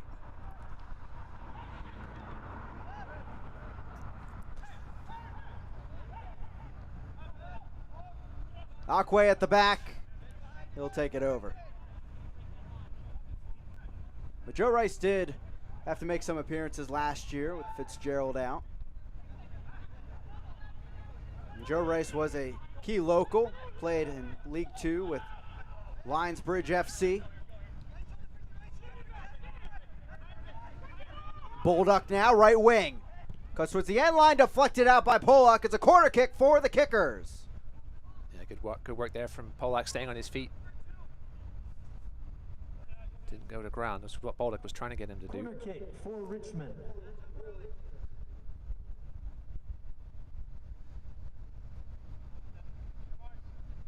Amazing thing is, in this one game, we have as many goals as were scored in all 3 meetings between the two squads in 2019 as we await this PNC corner kick. Mwape over it. I did say earlier I thought we would see more than 1 goal, but we've only had 1 goal in the correct goal by the two. Dangerous there. Good clearance by Pilato. Back where we started, another PNC corner kick. Mwape and Kraft.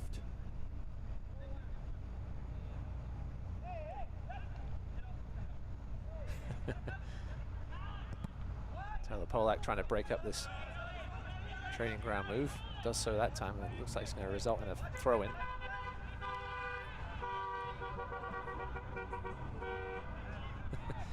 Hear an excited fan driving by.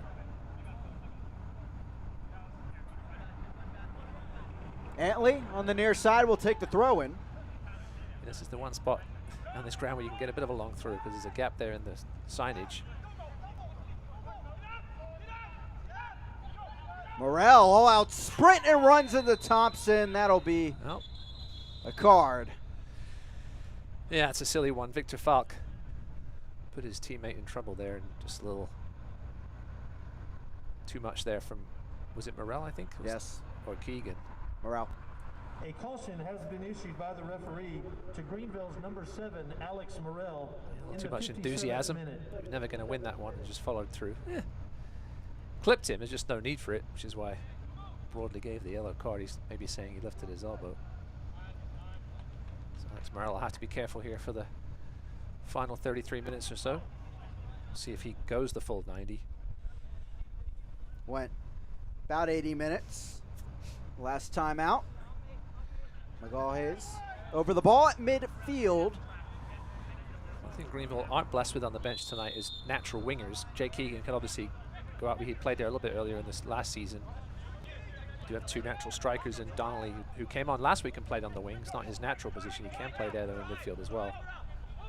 And Lachlan McLean, another center forward on the bench for Greenville.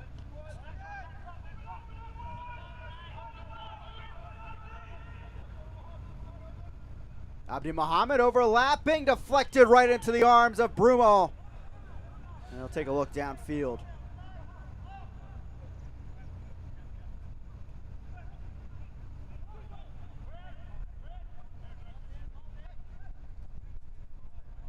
And we'll have to see how John Harkes uses those substitutions. And there will be one coming up shortly. And right now we're hearing that J.J. Donnelly will be coming on for the Triumph. And I'll have to see how he's used as well. He was mostly center forward at top. That caused Jay Keegan kind of to work as a second striker just below him. And we saw him actually come into the left wing last week. Yeah, I think it'll be a straight up sub. I think for Morel, who's worked his tail off tonight. Here again on the ball, tracking back and helping.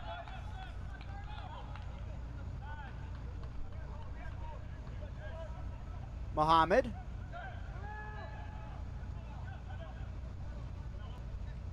There's Pilato stuck in traffic.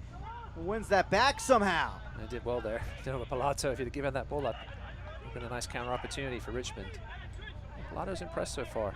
John Harkes said he was impressed with Pilato's field sense and filled in nicely for the injured Paul Klaus. Normally one of the starting double pivot defensive midfield spots for Greenville, as now we get the sub. Your attention, substitution. And there he is, the former Tormenta 2-man, J.J. Donnelly at 23 years old. J.J. Donnelly, and leaving the match, number 7. He'll come on for Alex Morel. And a similar substitution that we saw from last week. Well, in the instructions there, it looked like he was pointing to Keegan to come out wide. We'll see exactly what happens. You mentioned to me earlier, Chris, Donnelly provides a little more physicality than Keegan does. Again, Richmond with those two big center backs. I feel like that was one issue for the Triumph in the first half. Need someone up top to win those balls and service it out. But now Donnelly hanging out towards the right wing, though.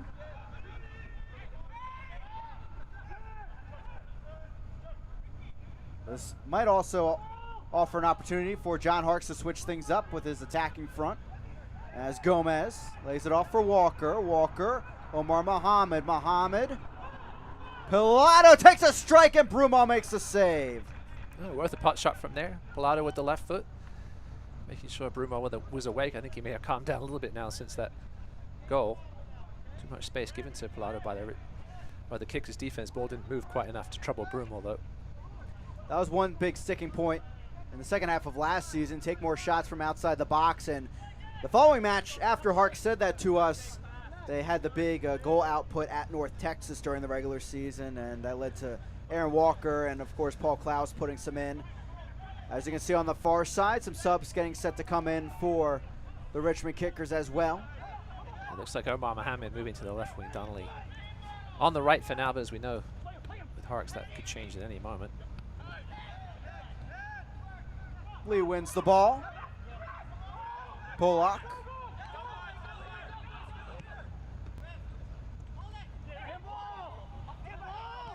Both teams calling for handball there. Neither official had a good look at it, though. Listen, you can't call what you can't see.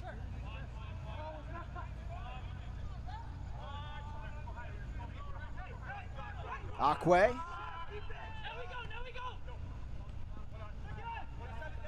Antley down the right wing.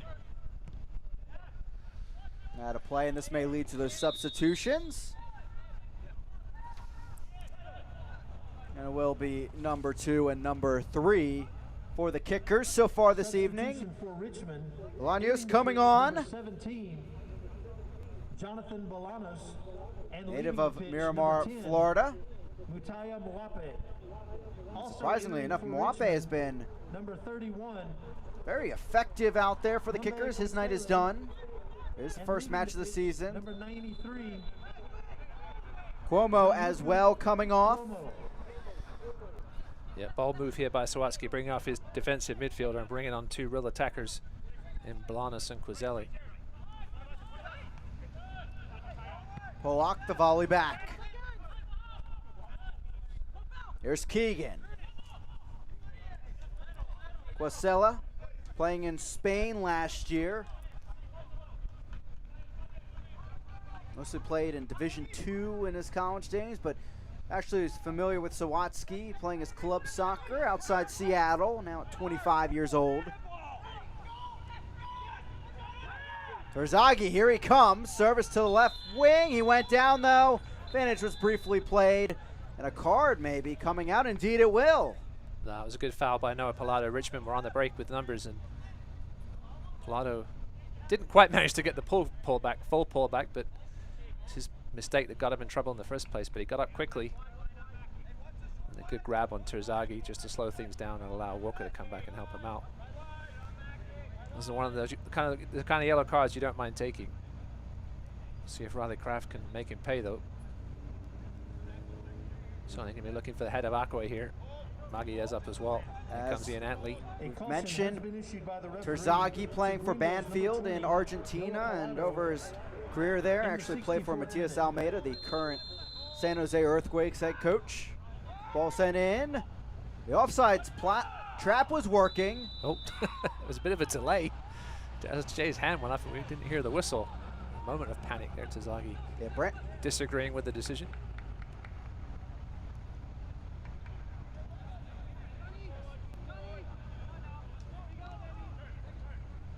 Yeah, Brandon Fricke came rushing back as soon as there wasn't a whistle, and funny enough, Dallas J, his right arm went up, pleading for it.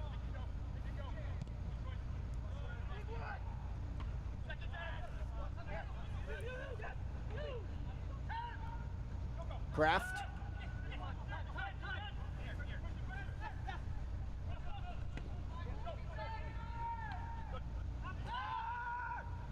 Back with the Greenville back line. The USL Championship looks toward August with one final nationally televised match in July. An early contest for Group E supremacy takes center stage as St. Louis FC and Indy 11 look to create early separation from the rest of the group. St. Louis FC and Indy 11, Sunday, July 26th at 5 p.m. Eastern on ESPN Deportes. Ball sent in, still alive. Shot comes, but off the mark. A roller for Dallas J. Player down for the Richmond Kickers.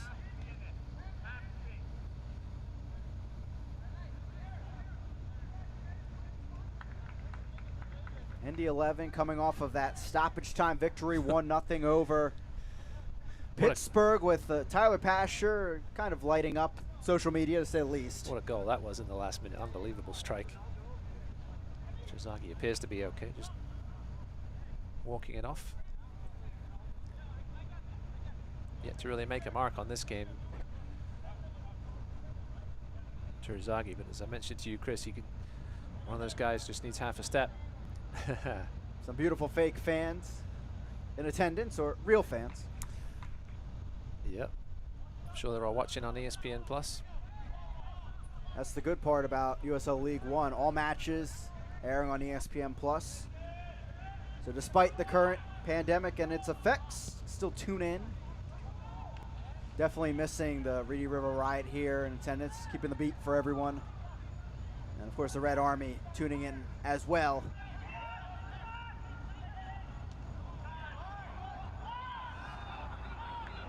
This game's lost a little of the flow here over the last 5 minutes or so. Neither team being able to create much.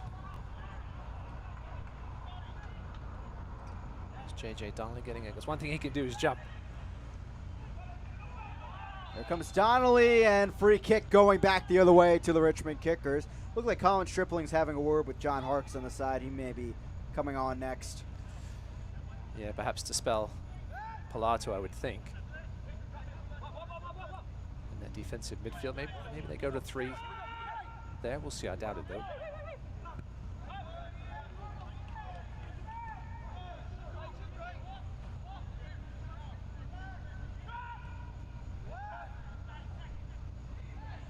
Ball's through. Bolaños out of play. Immediately when I heard no fans in attendance, especially for Greenville, test the memory banks, thought back to that long weather delay night where unfortunately the fans had to leave the stadium, and we finished that one off late into the night with everyone watching on ESPN+. Hopefully we don't have any of those this season. I think I remember it finishing in a nice way, though, for Greenville in the end. Yes. Late goal by Aaron Walker, getting the 3 points. Then OCB coming right back a few weeks later, steal them at the end of the year. Good work there from Polak. Caught Bolduc sleeping. Perhaps he can get a revenge here. Gomez, Polak cuts it back over. Keegan open.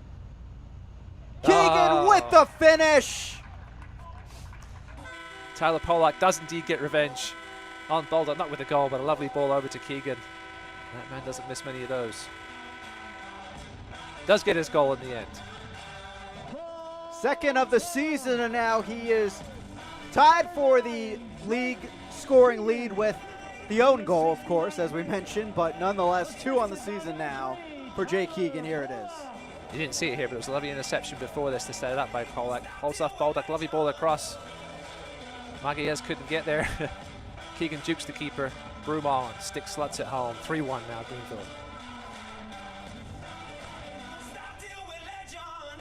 Gomez timing that pass perfectly along the way. Pilato coming off for Colin Stripling. And one more sub for Greenville as well.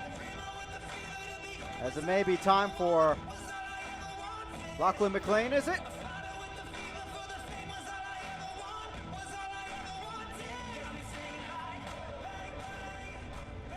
Indeed, it is the Australian attacking player coming on. Entering the pitch, number 16, Colin Stripling. And leaving the match. Yeah, Stripling, another one of these guys, utility player, can play almost anywhere across the back line and across the middle. Most comfortable at DM though. That's where he'll play now, sliding in alongside Aaron Walker, trying to solidify this 2-goal lead. And good to see Lachlan McLean. He got some time off the bench last week, and again tonight. John Hart's making the most use. Another sub coming on here. It looks like Mohamed coming off. And it will be Murillo coming on for the first time. The El Paso native, 4 years at College of Charleston, and of course, member of League One champions North Texas SC a year ago. He comes on for his debut with the Greenville Triumph. Yeah, that's a defensive change there. Substitution for Murillo comfortable anywhere on the back line, just like Stripling. And a defensive midfield. We'll see where he steps in, perhaps just to bring a little extra reinforcement to that second bank. Stripling, away from his connections with John Harks from the PDA Harks team in his club soccer days. Also his first match against his former head coach, and Darren Sawatsky gives up the foul there as he played for FC Tucson in 2019, making 10 appearances. Gives up a dangerous free kick here though. Terzaghi got body side on Stripling, and all Stripling can do is knock him over. It looks like Riley Kraft's going to have a crack at this one. 3-1 to the Triumph here in the 72nd from Greenville, South Carolina. Again, I'm Chris Bukovic alongside me. Ross Davenport, Kraft over the ball along with Thompson. Trying to send one in. If you're just joining us, 2 own goals tonight for the Richmond Kickers. Finally, Greenville just putting one in now of their own. It was Bulldog that had the lone tally for the Kickers in the first half. 4-man wall for the Triumph. Yeah, Brawley just making sure that Richmond Kickers player doesn't join the wall. That's why he put that second line down there. You have to think Riley Kraft will have a crack here. It's a dangerous spot. Kraft strikes it, and Jay rises, pairing it out of play. Corner kick to Richmond. Yeah, well struck by Kraft, but a nice height for Dallas Jay, and he saw that one all the way and just had to make sure he got 2 solid hands on it to palm it away.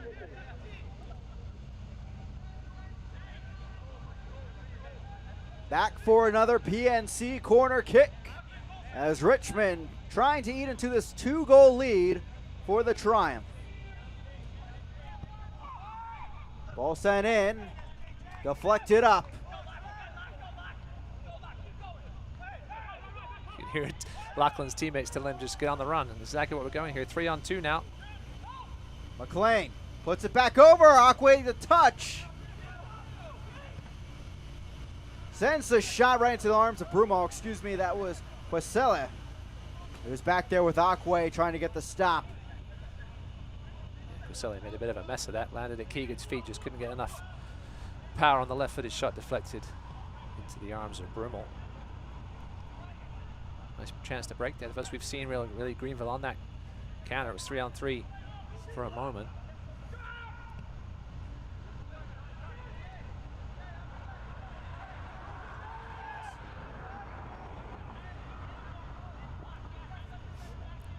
Throwing on the far side for the Richmond Kickers. We are awaiting a second hydration break in our action this evening.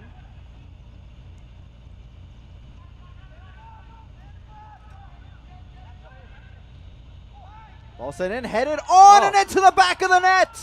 Here come the Kickers. It's 3-2. Emiliano Terzaghi with the header. It was a lovely ball in, and Terzaghi just got enough on it.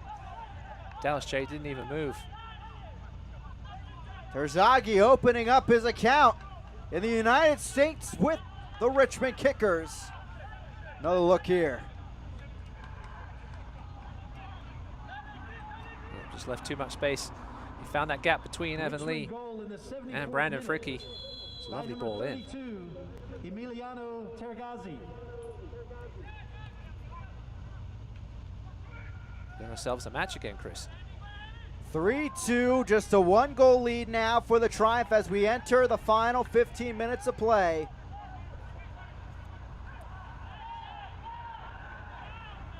Back to Greenville. That's what Terzaghi does. He just finds that little hole between the defenders. This time it was between the center backs. They were both a lot taller than him, but it was a lovely floated ball in. Didn't quite see who had the assist. And a substitution here. And it will be Charles Boateng coming in for the early goal scorer, Matt Bolduc. Boateng scored twice in his final 3 games for the Kickers in 2019. Of course, in U.S. Open Cup lore, scored 4 times in the match against Virginia United in the first round of the tournament last year.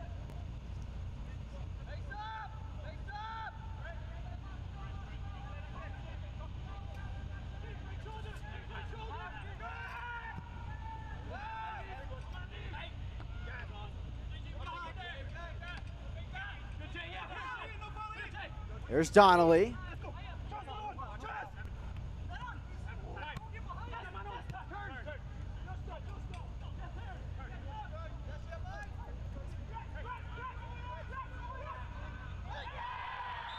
Brought down.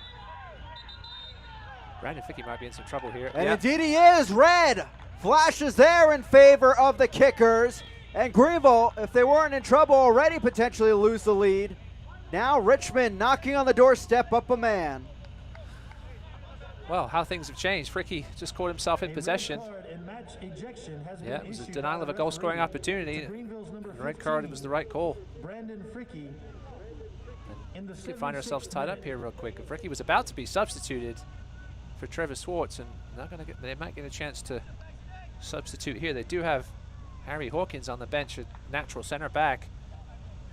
John Hawks will probably be trying to make a substitution here. I'm not sure whether Broadley will let him, because now Greenville's stuck with 3 at the back for the moment. Stripling could perhaps drop back there, but before we get to all that, Riley Kraft's going to try and do himself a little better than they did on the last free kick. He's a little close in here and a little central.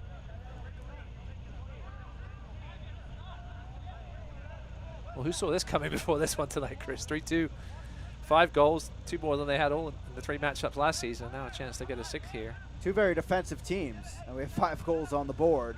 And now Kraft, he put a shot on goal last time he was near this spot, and Jay had to save it. This is a much more dangerous look.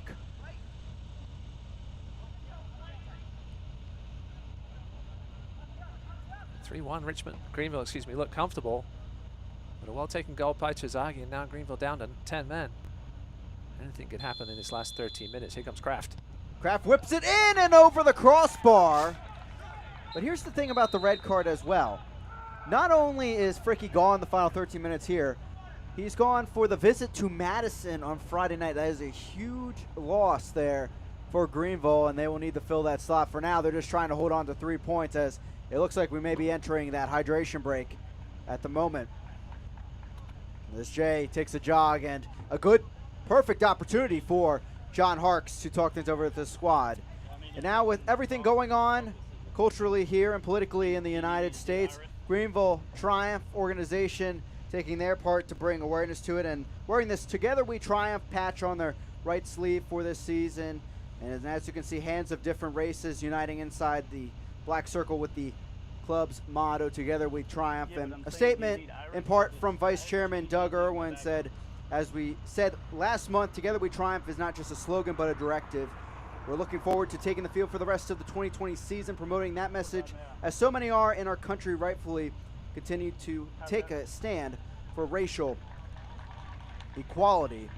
And Greenville just doing their part in the overall message. And you can see the armband and for all the players out there today with the Black Lives Matter. And we've seen that across the soccer world and across the sports world. And it's great to see players, of course, use their platform, just like here in the USL, to bring awareness to those around the world. No doubt. You see John Harks. He started off that conversation a little calmly, but got very animated towards the end, obviously trying to send the message to his team that this is unacceptable, and they're going to have to work their behinds off here in these last 12 minutes to keep this score at 3-2. He's having a word with Lachlan McLean now. Didn't see a substitution. Again, Harry Hawkins, the recent signing. Oh, there we go. Substitution about to come on here. They're going to bring on Harry Hawkins to drop into center back with Evan Lee, and Jake Keegan, unfortunately, is going to have to be the one sacrificed. Substitution for a couple substitutions we saw here with this pause in action. Harry Hawkins will be coming on. Another former face from Loudoun United joining Greenville here in 2020. Off comes Jake Keegan, the goal scorer. And also on the other side for the Richmond Kickers, we're seeing number 67, Devontae DeBose, come on, the native out of Oakland, California, for Victor Falk. As we apologize for the technical difficulties in this moment in the 80th minute, but DeBose comes on, kind of maybe adds some more width to Richmond as they threatens this Greenville lead. Yeah, Devontae DeBose brings some real pace on that wing. He's going to put the pressure on Tyler Pollock. Greenville out of subs now, so Pollock's on there for the duration. Trevor Swartz will be the one left on the bench. The replacement for Tyler Pollock, but they had to make that last change at center back as having some more technical difficulties again. DeBose in 2018, spending time with Phoenix Rising, 1 assist in 18 appearances, and of course 4 years at Virginia Tech before he was drafted by San Jose Earthquakes as Jay gets set for this goal kick. As you mentioned, Chris, that hydration break came at just the perfect time for Greenville. Dallas J now with the ball that John Harkes was able to get whatever message he wanted to across in that minute or so. That's one good thing about these hydration breaks, coaches.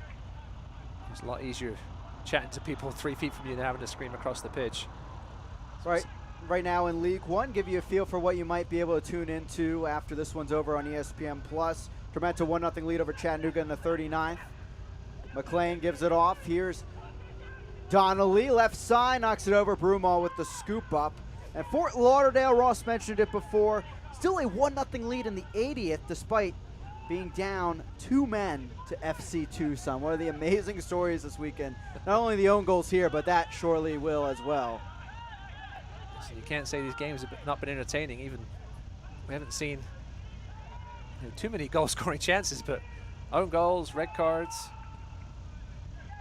and 5 goals here. Only 1 goal in each of the other games so far. Obviously, no goals in Omaha.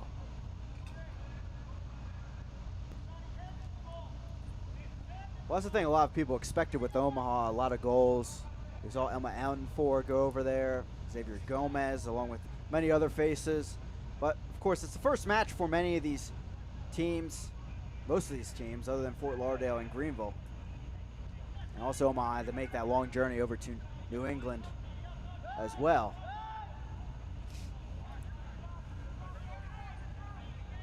Richmond from the back here in the 83rd minute.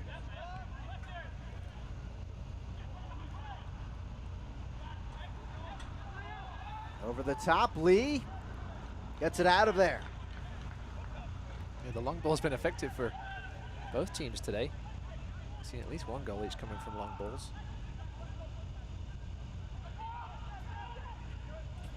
Thompson.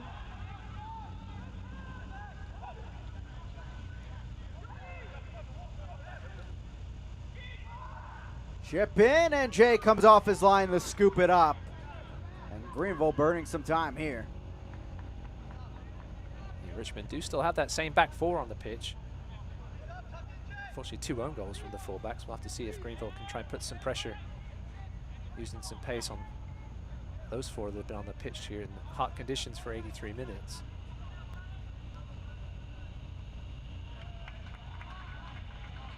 Murillo acting as sort of a winger up there, the current circumstances, and it's a throw-in on the far side of the field. Abdi Muhammad coming up to take it.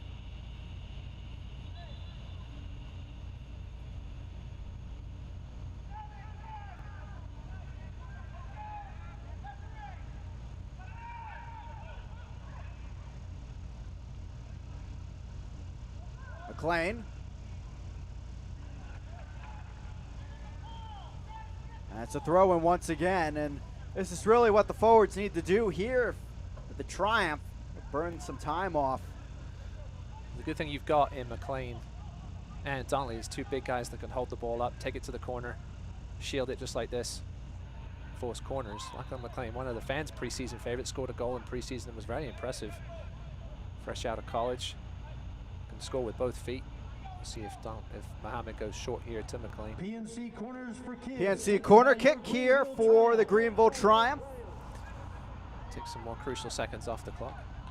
That one didn't go their way though. And the loss of Fricky could be big. I mean, I guess if it was going to be a long away trip to miss one out, a trip where you'd perhaps be happy with a point, it could be worse games for him to miss. Hawkins, with some USL Championship experience at centre back spot, could be worse as well. Good replacement. Again, not used to playing with Evan Lee though much. I don't know. Fricky played for Lansing Ignite last year. They were pretty big rivals with Forward Madison, to say the least. Some good matchups overall. Listen, everybody was raving about some of the incomings by Greenville this season, really increasing that depth. Bolanos stopped by Stripling and cleared by Abdi Mohammed. Well, Darren Swatsky did say we would see some magic from Bolanos this season. He'd love to see it here in these final 5 minutes to tie things up.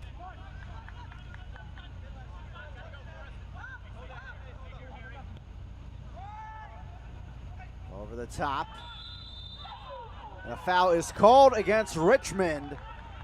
I think it might have been offside. Offside, yes. Kazagi's not agreeing with the decision. Greenville will take their time with this free kick, no doubt. A man down, 1-goal lead. Just over 4 minutes, and whenever we have in injury time, it might be quite a bit with the red card and the goals. But it's been a fun one, there's no doubt about it. It's a shame nobody got to see it in person, but at least they got to see it. See if Greenville can hold on and maintain their spot at the top of the standings, or will Richmond have it saying things here before we're done? The home opener last April for Greenville against Lansing. 2-1 victory. Yes, it reminds me a little bit of that game. That match had 3 red cards, I believe, as well. Just pure chaos. We've seen a bit of pure chaos sort of spread out a little bit. That one was focused chaos over a spell of only a few minutes. But Kraft over the top. Jay punches it out. Offside again, perhaps? Offsides again. Good punch by Jay regardless. He had to come out and be sure of it. Anyway, I don't know what magic Legacy Early College has, but it's something for home openers, as we have 2 own goals tonight and a red card. Listen, some players thrive on chaos. Maybe this field is one of them. Greenville were a tough team to beat here last season. Didn't score 3 goals many times, though, that I can remember. Again, only 1 scored by Greenville, so technicality tonight. No, and that really speaks to the turnaround Greenville had last year. They only had a multi-goal game twice in the first 12 games they had. It's 6 times in the final 16. Here's Kraft. Don't give that man half a step. Oh, lovely. Oh, it was almost a lovely ball through. Nicely cut out by Mohammed, though. Dubose. Kraft. Riley Kraft's been impressive tonight, running the show in the middle.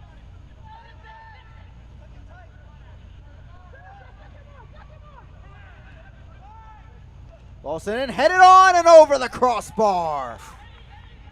Sigh of relief from all the Greenville fans watching.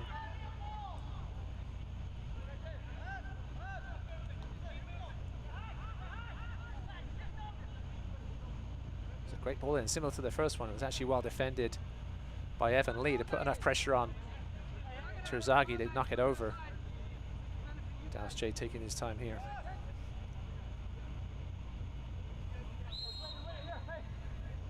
Ticking into the 89th minute here at Legacy Early College. It goes out of play on the near side. Richmond right back on the attack. Antley to Akwe, and they'll build from the back. Not the first time tonight Dallas J's put one into over the sideline. Mario's got to be careful here. Cross in, Pollock there, volley back over, but no one on the other side. Is that Dubose there at the back post? He had enough time to bring it down and perhaps put a shot on goal. Wasele. Dubose.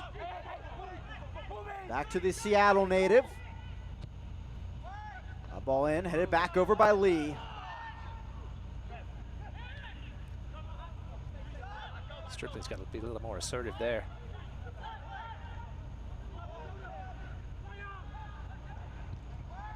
Through the traffic, shot comes deflected, and Dubose chose not to touch it. It's a corner kick for Richmond. Yeah, Richmond just throwing bodies into the box in desperation here. That one almost found a foot. Luckily, it was just a little bit behind Terzaghi and his teammate. Let's take another look at it here. It's a nice ball in, just a little far behind, but snap shot there. Just couldn't get enough of it. Will be a corner. That was Ian Antley with the shot leading to the PNC corner kick. Greenville holding on for dear life here.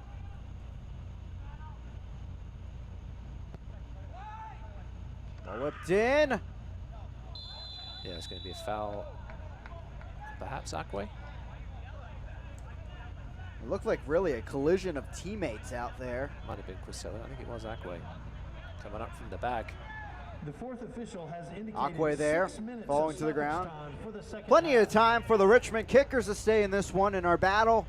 First leg of the Bon Secours Cup. 6 minutes of stoppage time from Greenville, South Carolina. Happy to have you with us here for this debut for the Sawatsky Richmond Kickers. Facing off with the Triumph. Goal kick sent in. Thompson. And a foul is called. Card from the pocket. And it's Boateng into the books.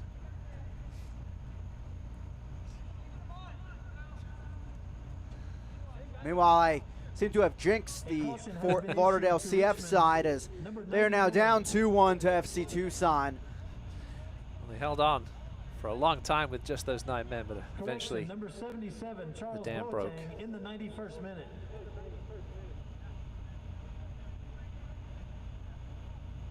And it is Boateng that got that yellow card. As Greenville just trying to burn the time out. I'm sure John Harkes will be the first to tell you they've been very fortunate tonight to get lucky bounces of the ball, and they lead. They're in line for 3 points at this time. Yeah, it certainly hasn't been the prettiest, but a lot of that was the pressure put on by Richmond. They've played well tonight. They perhaps deserve a point. 2 own goals.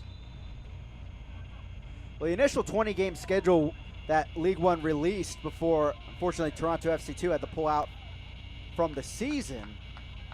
It was Greenville against Richmond as rivals for 4 matches. I'm sure Greenville, after this, does not want to face the Kickers for that many matches this season. They will not. They'll only see them one more time at City Stadium. Good footwork there from Lachlan McLean to get to the corner. Earning his money here. It's the second professional game. Played with Chicago FC United in League Two. McLean, 24 years old, native of Sydney, Australia. Wasella down the field. Boateng on the run against Mohammed. A flick back towards Jay, and he has to clear. That was good buddy work there by Mohammed, getting himself in between the ball and the attacker.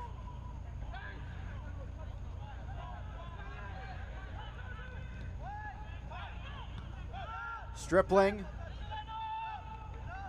Now Broomall coming all the way off his line to help out. Yeah, you have to feel for Matt Broomall a little bit. Being thrown into the fire at halftime. Obviously, every goalkeeper has to be ready for that. As Jay comes out with a good punch. Stripling to Donnelly. JJ can probably just take it to the corner, but no, he's going to hold things up. McLean after it. So is Akwe. They'll stay with the Kickers off the foot of Antley.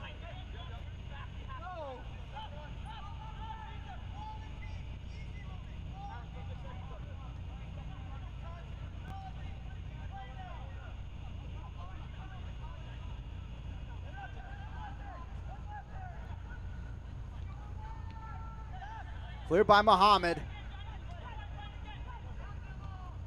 Thompson. Good positioning there by JJ Donnelly, helping out Tyler Polak. He's taking one for the team here. So he's okay. I think Darren Sawatsky will feel a little hard done by this result if it finishes like this, but I think he'll be impressed with how his team's fought tonight. So his first game with a ton of new players, also a ton of new players new to him as the first coach there. I think he'll be relatively happy again. 3 games in 8 days. This one will have taken a lot out of him. Start of a long week for the Kickers. They'll see Tormenta Tuesday. Tormenta side up 1-0 at the break against Chattanooga. As Donnelly's still down. Yeah, JJ Smart here, he just takes his time, lets his teammates get a bit of breath back. Referee shut down on some additional time, so we may see an extra minute after these 6 now. Dallas J hasn't had the busiest of nights. Hasn't had to make too many spectacular saves, but he's made some good punches away.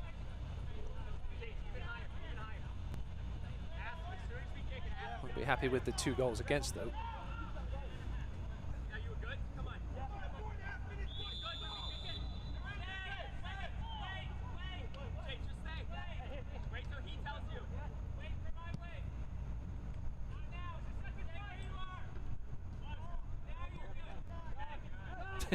JJ Donnelly playing ball boy. Back onto the pitch. Polak will take the throw, and we should see a bit more than 6 minutes of stoppage time after the stoppages here. Polak will just put this one down the line.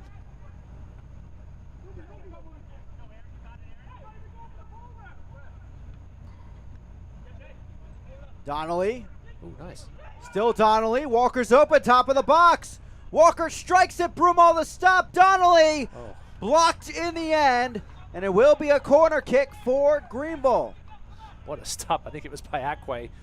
JJ Donnelly was looking for his first goal, and only a last-minute dive, or sliding tackle, I should say, or sliding block by Akwe, who's almost down on his feet. You can see him dead. Knew what he had to do there. Donnelly was looking for that first professional goal. Another PNC corner kick coming for the Triumph. So Aaron Walker in that familiar position, 20 yards out the top of the box. We've seen him score from there before. It was a good save, though, by Broomall.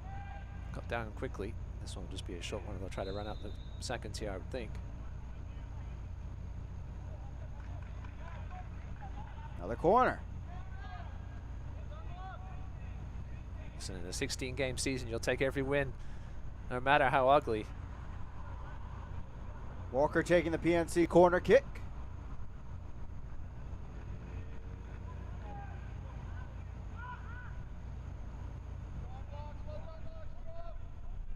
Leads to a throw-in. This might be it here after this one. Lovely not going to his whistle quite yet, though. But Greenville managing to stay down in the final 10 yards of the Richmond half. As you see, Terzaghi lasting 90 minutes tonight. Good to see. Again, Sawatsky said his fitness wasn't quite there when he's shown up, but he's been here a while now, obviously, and that's it. There's the final whistle. The Greenville Triumph will stay at the top of the table. Now at 6 points. Some luck on their side tonight, but they get the 3-2 result in their favor. Now, let's check out our play of the match presented by YMCA of Greenville. And here it is, the final goal of the day for the Triumph. The 3rd one overall, as Polak set up Keegan on the right side. Yeah, Polak picked the pocket of Baldock, who schooled him earlier, and got revenge there with the setup. There it was again, just nipping in front of him, going on a 30, 40-yard run. A good slide through by Gomez. First time pass from Polak, and then the cool and composed finish from Keegan for the 2nd goal of the evening. That ended up being the difference in this one. A 3-2 victory for Greenville in our match presented by Bonzacor. When we get back, we'll have highlights and stats here from Legacy Early College.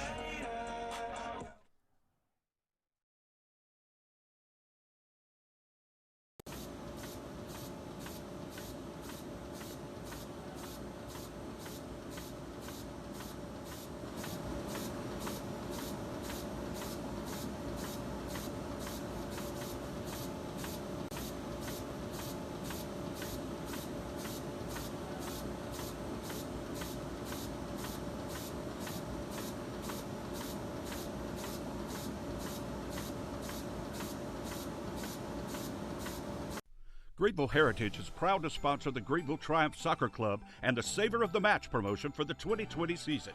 You could receive $50 in a savings account at Greenville Heritage. Anyone who lives, works, worships, or attends school in Greenville County can enter the contest and join. Email information at ghfcu.org with Savor of the Match in the subject line before midnight tonight. Give us your name, address, and phone number to be included in this week's drawing. Federally insured by NCUA.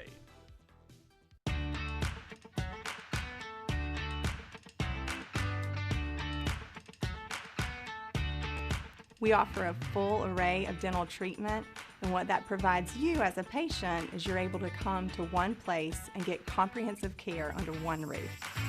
I've always been greeted with a smile. They know me when I call. I trust them. We'd love to see you at Wood Creek Dental. Visit us at woodcreekdental.com. Welcome back here in the Legacy Early College. The fans celebrating here in the stadium as it's a 3-2 victory for the Triumph in our match presented by Bon Secours. Well, let's check out how it happened here with our full match highlights here from Greenville, South Carolina.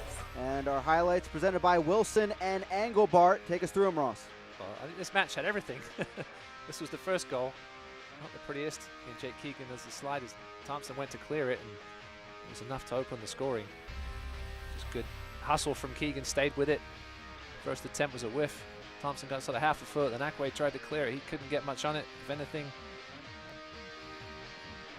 Keegan just stayed with it, and as Thompson went to clear it, came off the foot of Keegan. But credit goes to Thompson. One own goal, first of the night, and then Bolduc putting on the Jets. See Bolduc in a 100-meter race. It was a lovely ball from Akwe. Bolduc just beat Tyler Polak for pure pace. Nice finish inside that far post. And then right out of the halftime restart, Omar Muhammad no way to Ian Antley. Now when you watch this again, Akwe almost looked like he heard from Broomwall and bailed out of it at the last minute. He didn't know where Broomwall was, but you can see him sort of flinch and come away from the header at the last second. Here's Polak getting his revenge. Lovely slide through ball by Gomez. The ball over, just beat Magallais for pace, and then Keegan a lovely skip past Broomwall on the finish. That ended up being the difference maker, as that made it 3-1, but so important, that insurance tally, as Richmond was not done yet on the night with this cross in. Hit lovely ball in, and just too much space there for Terzaghi. I'm sure he surprised himself with the gap between Lee. It was the ball. Great delivery, though. First goal for the Argentine, as we did have that red card as well that we thought may play a difference, but Greenville did what they did so well last year. Burned time off the clock and ended up getting the victory, but Brandon Fricke will be out next week on the Friday night match against Madison. See Evan Lee there sort of complained that perhaps there was somebody to come across and cover, but the red card wasn't going to be rescinded. And here's your stats, very tight, just as the score shows, 11 shots each.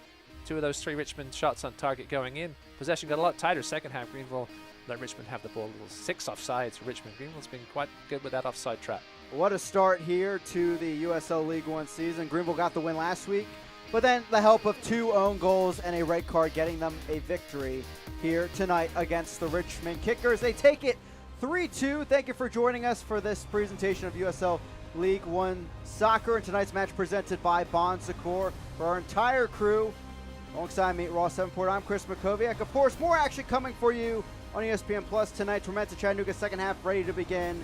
And of course, North Texas and Madison getting set to get underway. 3-2, the Greenville Triumph take it. And there's 6 points on the table. Have a great night, everybody. This copyrighted telecast of the United Soccer League League One cannot be retransmitted, rebroadcast, or reproduced without the expressed written consent of the United Soccer League League One.